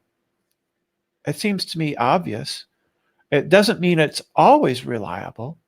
So the rustling in the grass might very well be a lion, and maybe we should assume that it is a lion and run away. Okay. Do you have anything to add to that, Messenger? No, I think that the conversation really just gets into subjective viewpoints based on what we hold to be true. And it gets down to, again, what I say is hard determinism. Like, everybody's acting according to which they've already received. You're biologically giving your genetic makeup from your parents. You receive information and experience based on where you grew up, who your parents and authority figures were, and what you're given in life. And that becomes your foundational framework for which you build everything else on throughout your life. And if it was a fragile belief system, then you're going to sit there and be susceptible to learning new things or changing your beliefs as you grow up in adulthood. And if they were stronger beliefs, then you continuously fight against them. So again, it gets down to everybody is a unique collection of their knowledge and experience, their unique collection of their biological makeup, and you're doing life as you do life. If I were you, I'd do you. If you were me, you'd do me. If we can get to a bottom line of, hey, we're going to share information with one another, be willing to consider information from one another and put it to the test. Is it reliable? Is it valid? And does it serve life well? And if you're fragile belief system, or if you're insecure, then you're just going to use confirmation bias to easily refute and reject things without considering them. But if you really are an open person to receive new information, be humble in your nature to say, I really don't know everything, then you have an opportunity to learn new things. If not, you'll be what people call closed-minded. What are you? Sure. So I guess now what I'm wondering about is Brenda and Messenger. I kind of am wondering about your disagreement on compatibilism. Brenda, what do you believe so you believe that free choices are compatible with determinism? I changed the meaning of the word free will to put it in line with determinism. So at bottom, I'm a determinist, but I just changed the definition of free will from libertarian free will to a compatibilist version. Yeah, but that's what I'm asking is what is free will? What are you defining free will as? Oh, generally people call it libertarian free will, which is right. But I'm just asking, like, free will to me just means the freedom to choose. independent of XXX. Yeah, independent Yeah. of determinate factors. Not totally, right? You're gonna have some. We've discussed this. Like if you don't have feet, you're not gonna wear shoes. Obviously, like there are certain things that determinants, but like what, but regardless, when you get to a certain point, like let me give you an example. I believe that I'm the first mover of my actions. By that I mean, if I were to take a gun, okay, and I were to pull the trigger, my finger pulling the trigger made the hammer hit the bullet, which made the bullet shoot out of the barrel, which made the bullet fly through the air, which made the bullet strike something else in that way. But I was the first and primary mover that set the whole thing in motion. Okay. So you're a primary. So you're God then. In the free will decision, I mean, in the free will topic, yes, I'm the primary mover in that sense. Yeah. How did you get those godlike powers?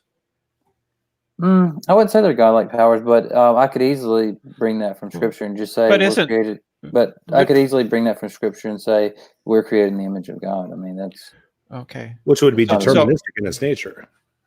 So if we're created in the image of God, where it's deterministic in their nature, you didn't choose it; it was given to you. Right, but you don't think that God could create beings completely free? Not in of his nature, no. Not in his nature, you said? Not independent of his nature. Not independent of his nature. You can't create. So let me ask you this: you can't create the case, if that's the case, then why?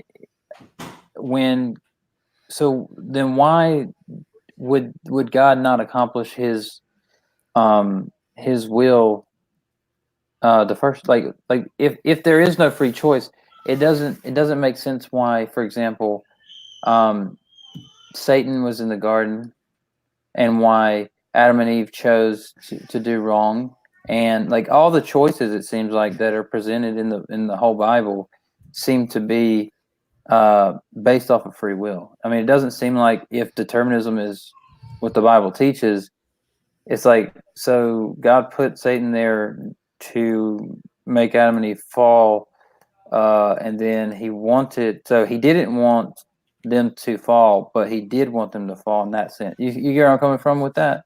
It just seems like free will explains that, where it's not really explained by determinism. Well, you're extrapolating, suggesting that the serpent in the garden is indeed Satan. And there's nothing that suggests that is true other than drawing correlations based on human or limited human understanding.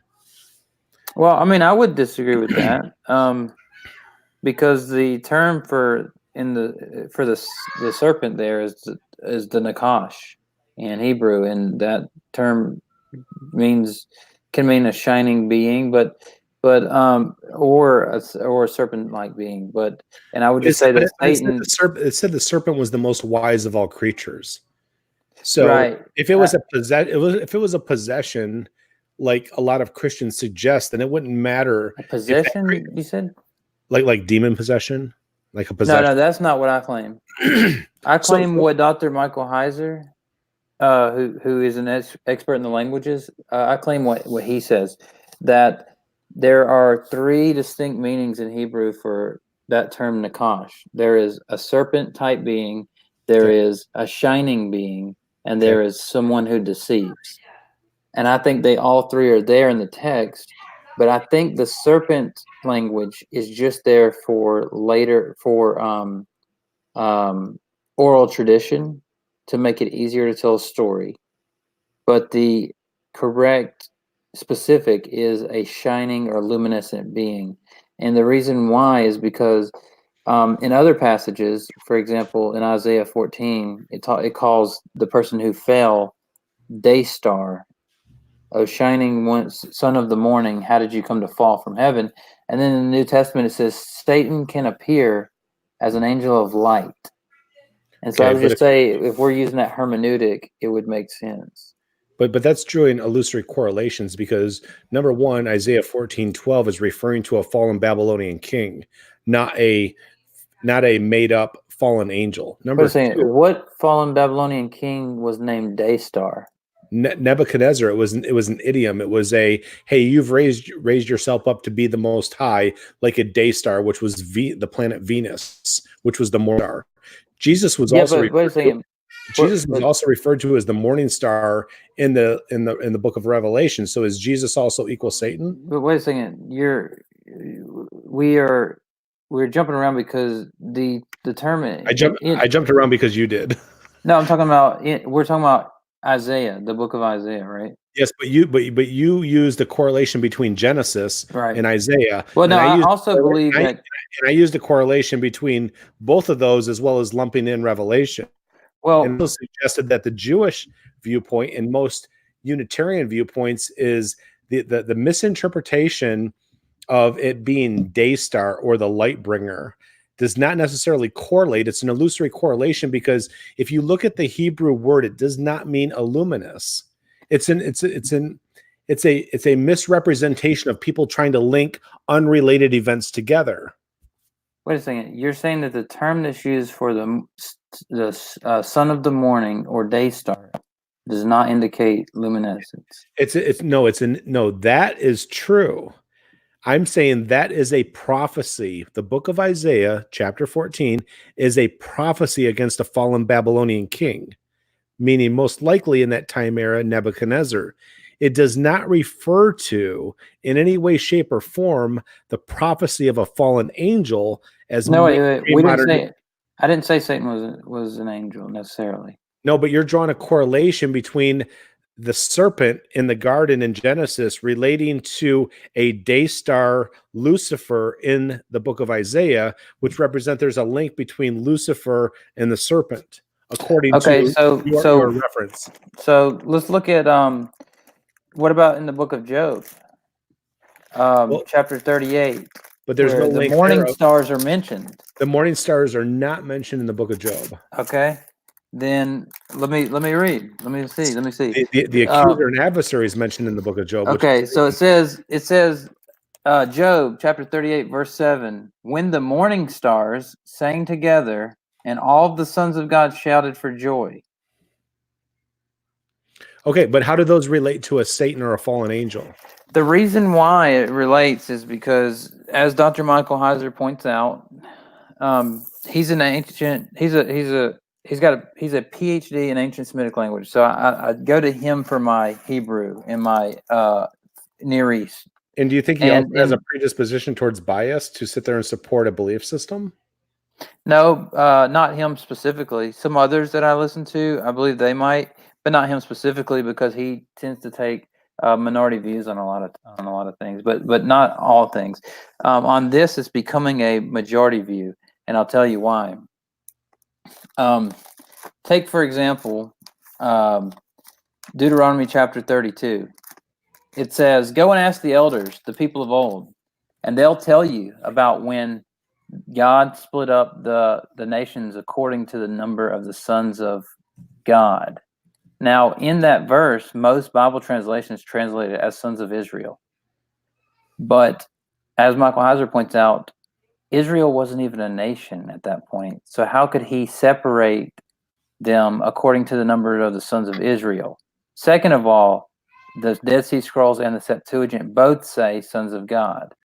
But why do these translations, even the King James translates it sons of Israel? It's not, it's supposed to be sons of God there. Which specific verse? That's Deuteronomy chapter 32, verse 7, I believe, from my memory. So 32 verse 7, and I'll just read it out to you. But I mean, I memorized it. I mean, like what I just said is pretty much what it says, but just to make sure I'm not. Yes, but understand. But understand this, and I just want you to appreciate this thought. Mm-hmm. You're holding and subscribing to viewpoints that supported prior information that was given to you. So you were given information that you held to be true, mm-hmm. and then you look to substantiate it, which is fine. Human beings do it all the time because they want to affirm what they hold to be true. My suggestion is, if you believe something to be true, attempt to prove it false. because you're always going to find people to support your viewpoints. But if you can find one piece of evidence that sits there and states what I believe to hold to be true is incorrect, then you can look for a new belief. Yeah. So I guess I would just respond by saying I have done that. In fact, Inspiring Philosophy, who I'm going to have a talk with about these topics, he disagrees with me. In fact, he just made a video the other day where he takes an opposite view of me. And so I guess I would just point out that not only have I looked at the other point of views, when you consistently read through the text, I don't think there's anywhere to go with it. And I think also that some of the problems people think they see with this view are not in the text. They are extrapolated. They're not exegeted from the text. So, like, or they're eisegeted from the text. There's a lot of people who say that they're exegeting, but they indeed eisegete. Right. Well, that's and why I'm not saying you are, but I'm saying that. Well, like, what Christian sits there and goes, "Hey, I'm about to eisegesis this." Yeah, sure. So I don't know when you read something like when God's talking to Job and he says, when the morning stars sang together and all the sons of God shouted for joy, or who encountered the sea doors, and he goes on and he just talks about how they were there before God created the foundations of the earth. Then you go to Deuteronomy chapter 32 when it's talking about the Babel, and when God split up the nations at the Tower of Babel, and it says that he split them up according to the number of the sons of God. And then you look at Jude, which says the angels who kept not their first estate, but it came to this realm and did, and then he compares them to Sodom and Gomorrah sins and to sexual sins. And then Second Peter does the exact same thing. And then all the literatures that surrounded the people who wrote the Bible, like the Book of Enoch and these other books out there that were like literature of their day, all say the exact same thing. I don't think it could be considered eisegeting to bring, obviously, to read that. I mean, I think it just follows. Well, according to our predisposed belief system, which is fine, but you have to have other things that substantiate it. And like I said, I think that that entering into, what are these light bringers? What are these things that we're holding to be, quote, Lucifer? I think that's an entirely different conversation. Sure. I mean, I was just pointing out that that's not that free will. It seems to be, at least seems to be on the surface level, presupposed. So, for example, even like something simple like thou shalt not steal, it seems to presuppose that you have the ability to not steal, if that makes sense. Well, it does. Like I said, I think that, again, when we're looking at these scriptures and what they correlate to and how we link them together, that would just be a fun argument and debate. I think that we could really just get into in that type of format. Maybe, hey, let's unpack some scripture. Let's unpack some ideas and concepts surrounding these beliefs that we hold to be true. So what do you think about my maybe you and Brenda could comment, like, what do you think about my my example that I'm the first mover of my actions? I don't think it makes any sense. I think it's incoherent. Okay, so if I pick up a glass, you don't think that I was the first mover of that? No. By what criteria did you choose to do A rather than B? By what criterion did I choose to do A rather than B? Yeah. I don't know what you mean by criterion. Well, I would say that if there was no criteria for you choosing to do A rather than B, then your action was random.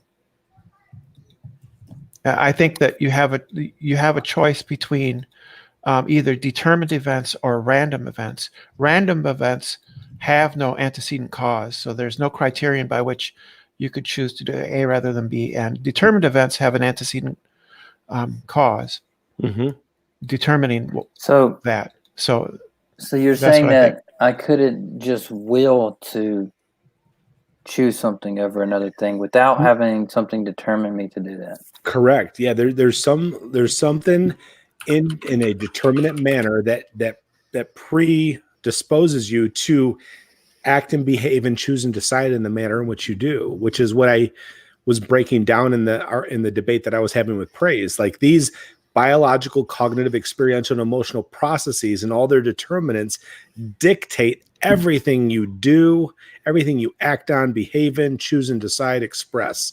It's all given to you. So you believe in determinism, were you determined to believe in that? 100%. So wouldn't that kind of undermine the fact that you believe in it? How would it undermine it? If you're determined to believe in determinism, it seems that you couldn't believe in free will, even if it were the case. But I believed in free will for a good 34, 35 years of my life, just not in the past 14 years. Okay. So I held to a false belief system because what was given to me beforehand.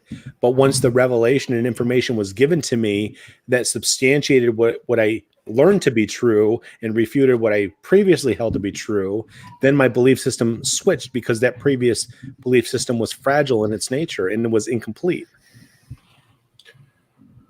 Okay, so let me ask you this. So you're saying that you were determined to believe in determinism, and you don't. It seems inevitable at this point, yes. And you don't think that undermines your belief in determinism at all?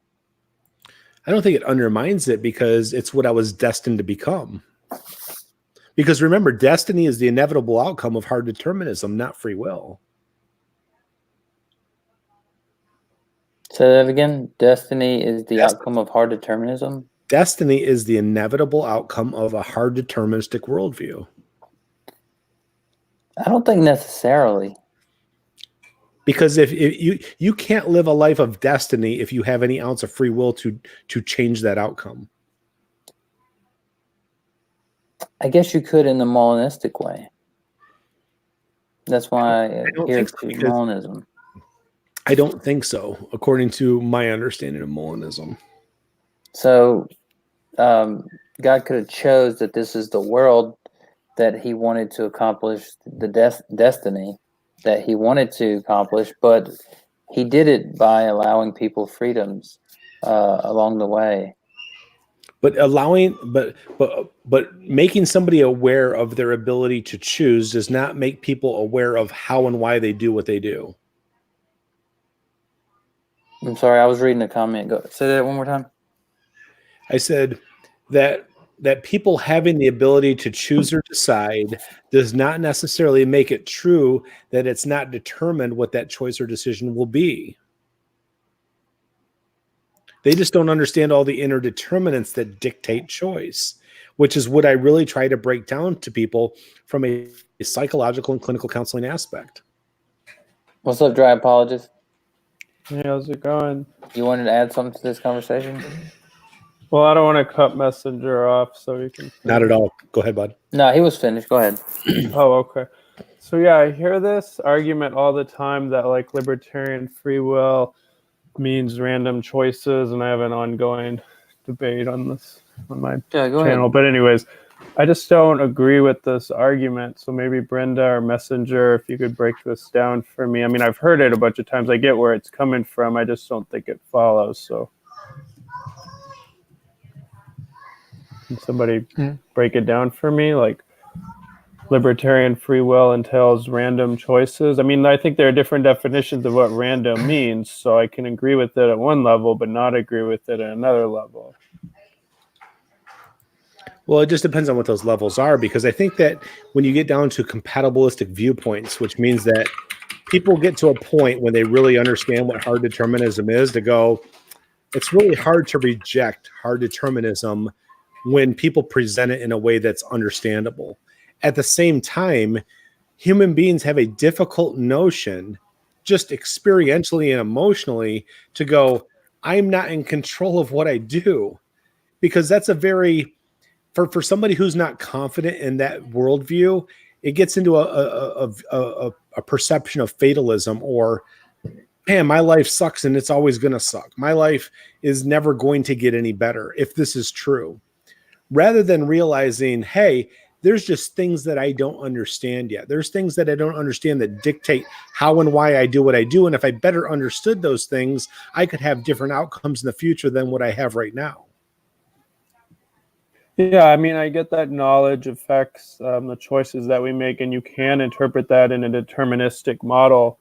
But like, what would be like and I know you've given a lot of information and I haven't followed all of it. I've been in and out, but like, Sure. if you were to give like your best, like if you could give like a syllogism for determinism, like, I don't know if you've broken it down in that way, but do you have like an argument? I mean, I know this argument from randomness is kind of oftentimes presented as like the standard argument against free will. I don't know if that's what you argue or not, but Well, mine is more from an aspect of understanding what determines our actions, behaviors, choices, decisions from a psychological standpoint. And I break those down into biological determinants, cognitive determinants, experiential determinants, and emotional determinants. And those four internal processes all interact and have effect on each other in different ways. For example, if your emotions are intense all the way, it's going to have an impact on your biological state of being, because it impacts your, when you have, constant stress in your life and cortisol levels are raised and the amygdala is always, at an active state, it's going to have a negative impact on your biological state of being. When you use drugs over and over and over on a consistent basis, it affects the physiological nature of your brain, and it switches it over from being a use and abuse to something that's an addiction or a disease. So I'm saying that these four processes affect each other in different ways. So if you don't understand how and why that occurs, then you're just acting under the aspect of, if I know better, I can do better. If I know the right way to behave or what the right thing is to do, then I can free will that choice. But it's ignoring all the emotional and experiential and biological processes that affect your actions, behaviors, choices, and decisions that you may be unaware of. right, yeah. I mean, determinism can be defended. Like, it could be that these extra factors do determine your choice, but, and I know like Praise has brought this up too, but like, how would you distinguish that between saying that factors influence your choice? Like, certainly my knowledge and history and genetics and so on, that might present some choices as being more favorable. It might incline me to those choices, but going from there to saying you're determined to pick A over B, how do you make that jump? Well, let's say I put my hand over your mouth and nose. I can pretty much predict what your outcome and behavior is going to be if I do that. If I sit there and starve you and remove your ability to feed and fuel your body, or if I dehydrate you and take away your ability to drink, or if I keep you up constantly night after night overnight, there's going to be some outcome that sits there and dictates how you're going to act and behave to meet those needs.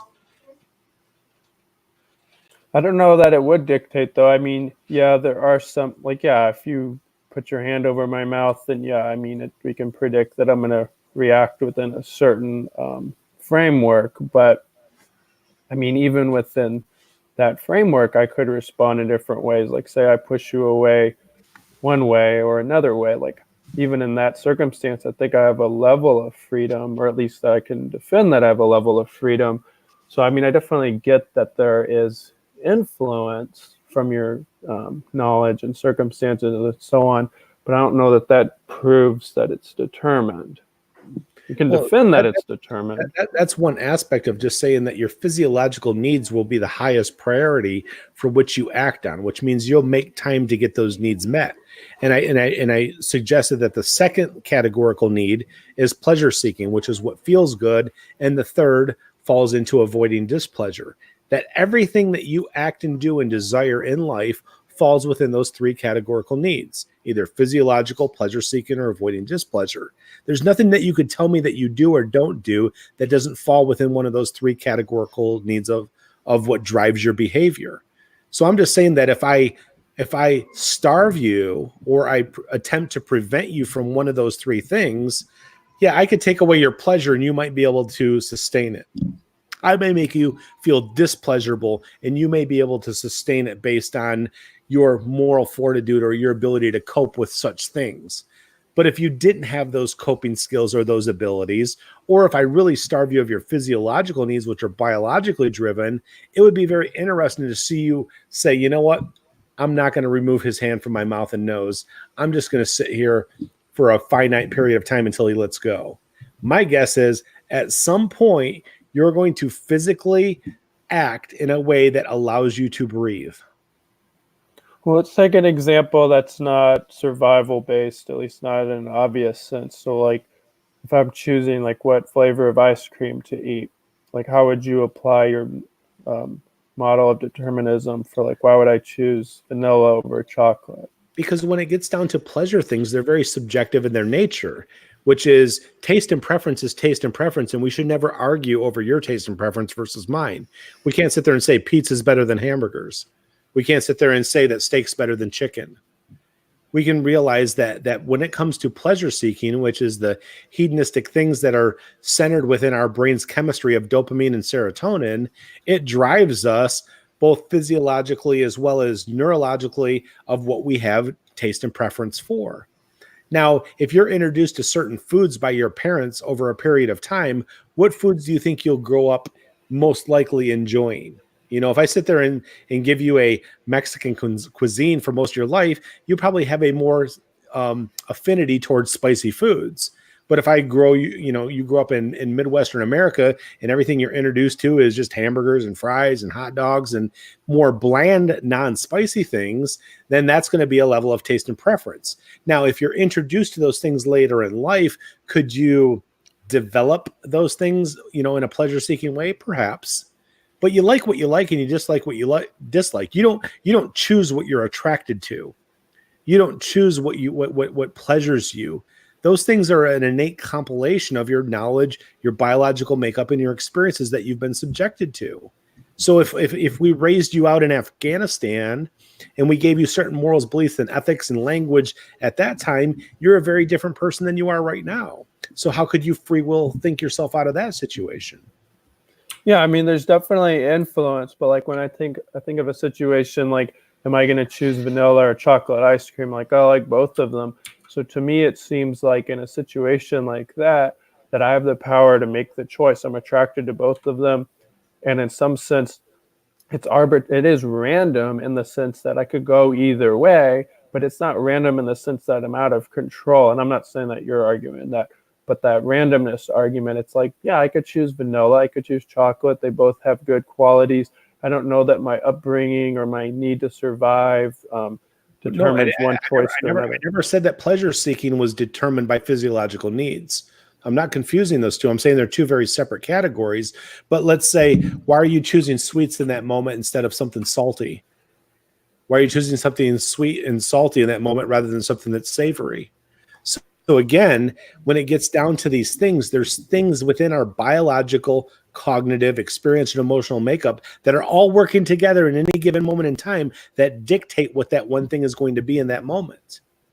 But is it possible? I mean, yeah, that would be the thesis of determinism, but is it possible that there are certain factors that make one situation appealing within a certain range, but I still have a choice? Like, I don't know that like chocolate and vanilla ice cream are really that much different. I don't know that there's reason to think I'm determined to pick one over the other. To me, it seems like I just simply have the power to choose one or the other, and I just go with the one that I do. Let's say you like those taste both equally well. And then all of a sudden I walk up to you and I'm like, you know what? I'm an expert in the field of tastes. I'm an expert in the field of culinary. Did you realize that chocolate is made from dog shit?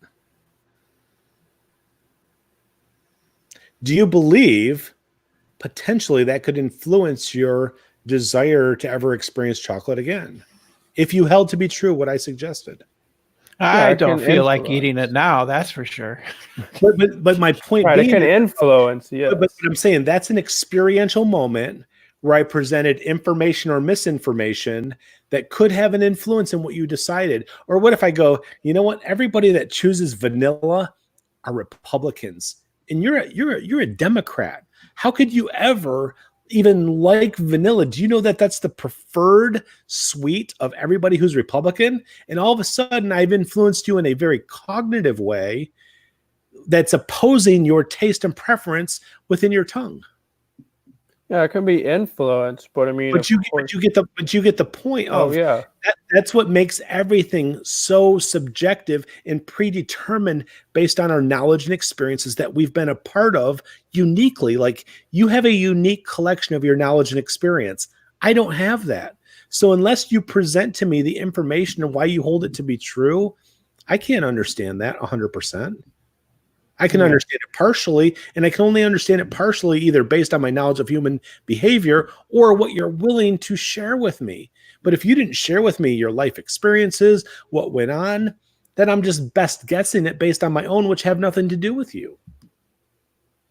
Yeah, I mean, there's definitely causal influence, and I mean, so that's my point. Is like everything's causal.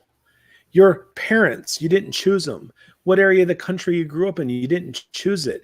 The schools you went to, the teachers you had, the influences that were part of your makeup, all that was given to you by life. And you just were this unique biological construct, moving throughout this time and becoming who you became, got out into the real world, and now we've evaluated a bigger enterprise of information and experiences based on that prior knowledge and experience that you only had. And again, you're just making your way through life on your life journey that's unique and independent from everybody else around you. So I always tell people, broaden your experiences, broaden the information that you're exposed to, be willing to consider everything, put everything to the test, and you have the best ability to become a better version of yourself. And that's all a hard deterministic worldview. I just think I articulate it better than most philosophers and people that hold it to be true. Yeah, I mean, you can defend it. I'm not convinced that it's proven. I mean, Are you able to hear me? Sorry. Yeah, I can hear you. Okay, sorry about that. Go ahead. I'm sorry. Oh, I was just saying that, I mean, it's a defense of determinism. I don't know that proving that choices are influenced. Right. Like, for example, if I've chosen to value, say, I don't like such and such, whatever, for any of the examples, this political party is associated with this ice cream and I don't like that. Well, yeah, I mean, that's going to influence my thought, but I've also, I believe I've chosen at some level to not be affiliated with such and such and so on. So, yeah, I mean, there's influence, but the influence itself is intertwined, I think, with free choices that I've made. So free choices based on the prior information and experiences that you've been a part of that were given to you. You developed a moral and ethical framework based on things that had nothing to do with your ability to choose as a child and adolescent. But I think that there is some level of choice. I mean, even if it's a very small level, I think there is a level of choice. Do you understand the malleability of a toddler and a child and an adolescent? Oh, there's definitely development, but I still think that once you reached a certain age of reason, you can then use the tools that you've developed, and that is going to influence your thinking. But as you move forward, I say it's the tools you've been given. Well, yeah, sure. Your parents gave you those tools or didn't. Sure, but Messenger, when you say that you go ahead, Tom. Yeah, whenever you say that you implore people to broaden their horizons and do these different things, are you not tacitly saying choose to broaden your horizons instead of not? Or things like, you get what I mean? Because I'm attempting to influence somebody to think beyond the current construct that they hold to be true. That instead of trying to find supporting evidence to affirm your beliefs, attempt to disprove your own beliefs. If you want to, but do you get what I'm asking though about doesn't your question itself kind of tacitly lend approval to free will to say, hey, even though like let's take an example. For example, um say that whenever I was growing up, all the way through high school, like I thought drugs were stupid, and I was like, oh, I would never do drugs. Like that's ridiculous. And then at some point in the future, I did drugs, right? Some drugs, like right. So I thought smoking weed was cool at some point, but when my entire life I thought it was ridiculous. I thought it was just a stupid thing, and it wasn't because somebody said broaden your horizons, man. It's. I mean, I'm sure there were factors that ended up taking me to that point, right? But ultimately, you don't think that there's any choice? Again, you're confusing the ability to make a choice with having a free will choice. Well, no, that's what I'm saying. Is that's what I'm defining as free will is the ability to choose. But that's not how it's defined by dictionary arbitrary will definition of. So, like again, what you're is you're trying to extrapolate a level of control from hard determinism. You're trying to extrapolate that I have the ability to do something and make my life different than what it is, independent of a hard deterministic life. And I'm saying that if you understand the factors that go into hard determinism, then you can partner with your destiny and repair and heal and make those inner determinants the way you want them to be, only once you understand them. Yeah, but even saying you can make them the way you want them to be. When you understand what they are. But if I didn't give you the tools or the framework to understand your biological, cognitive, experiential, and emotional processes and the determinants that lie within them that dictate your actions, behavior, choices, and decisions, you wouldn't be able to do that. You would just try to act in a way contrary to them. Yeah, but it still just seems like even the language is pointing to you having some type of control over your actions. It's more about managing your life than it is trying to control anything, because you're still operating within prior information and experiences that you've been given. You can't operate outside of them. If you never learn math, Go ahead. You Well, can't. I was just gonna say, I think, and maybe I'm wrong here, but I think everybody agrees that as agents, we have a level of control. I think the determinist side is going to say, though, that control itself is determined by prior causes that we may not even be aware of. So maybe like the libertarian free will perspective, though, is going to say that we really had it in our power to have chosen otherwise in that situation. So I think that maybe that definition can help distinguish, that perspective different than the determinist. And here's another question I got, and this will probably be, we probably start wrapping up here pretty soon. So I got 4 minutes left. Okay. Yeah. And so so sometimes I think that it's a category mistake to try and say maybe there's only one explanation. So like, for example,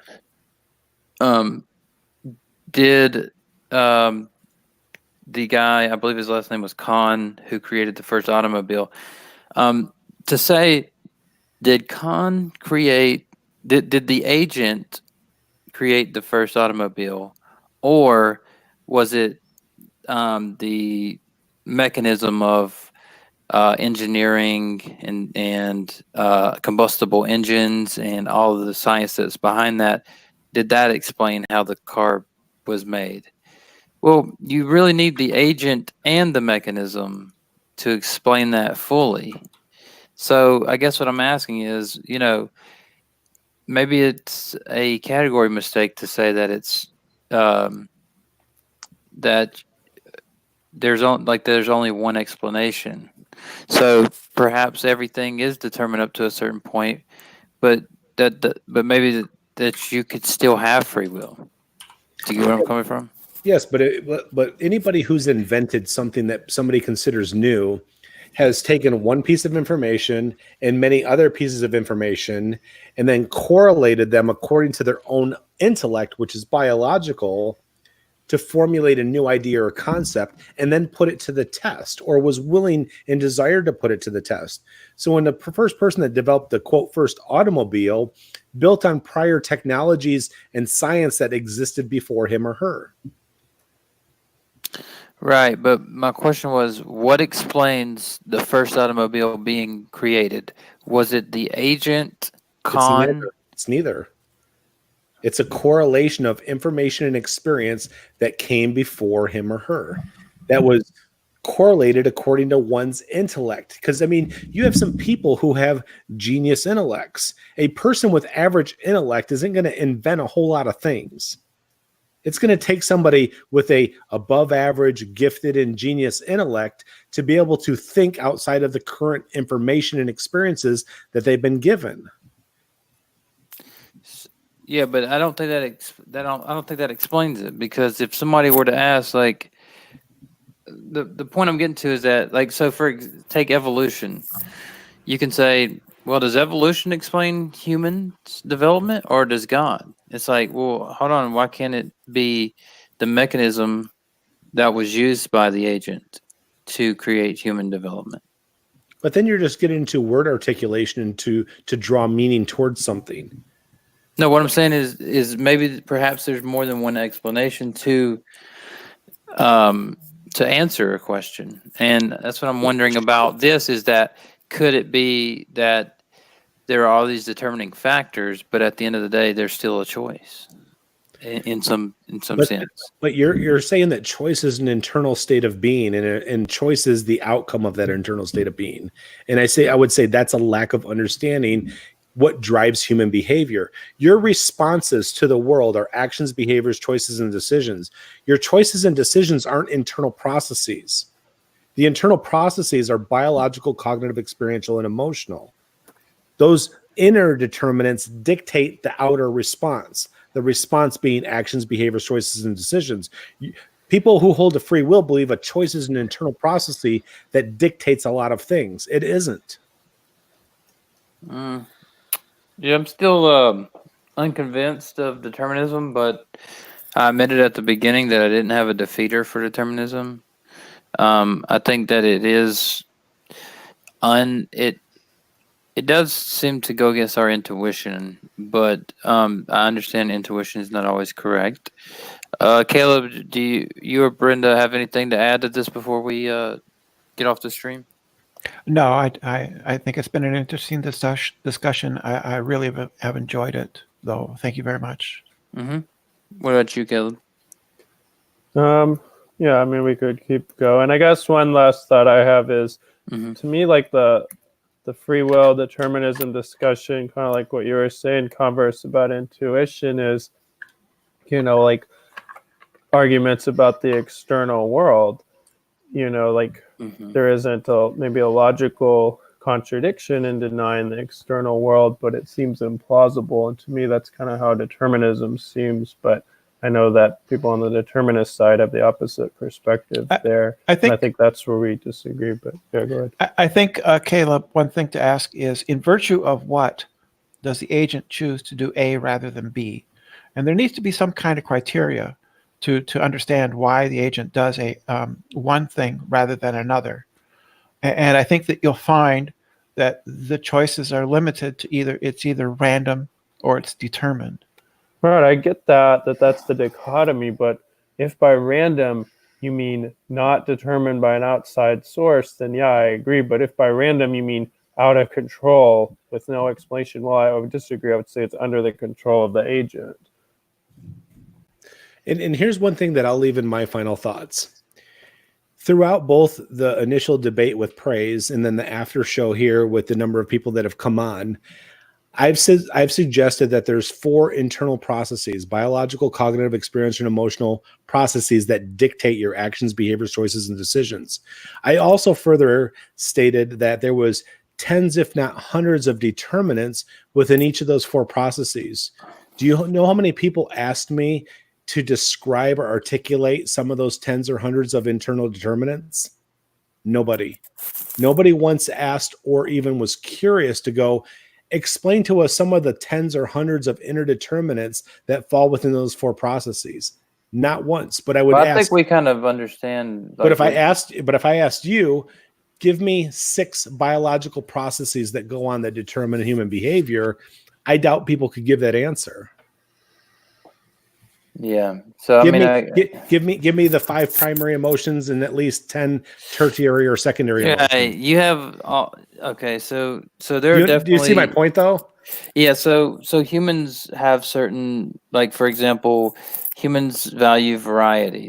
They value significance. They value all of these different things that go into their decision making. So I think we understand, like that. I think that's why nobody questioned, is that people Okay. understand things like, for example, in my relationship, I'm gonna get married this year. I understand that, like, my wife is gonna want to be feel significant. There's going to have to be some sort of variety there, or it's you get what I mean, to keep things new, and there's going to have to be some sense of security there.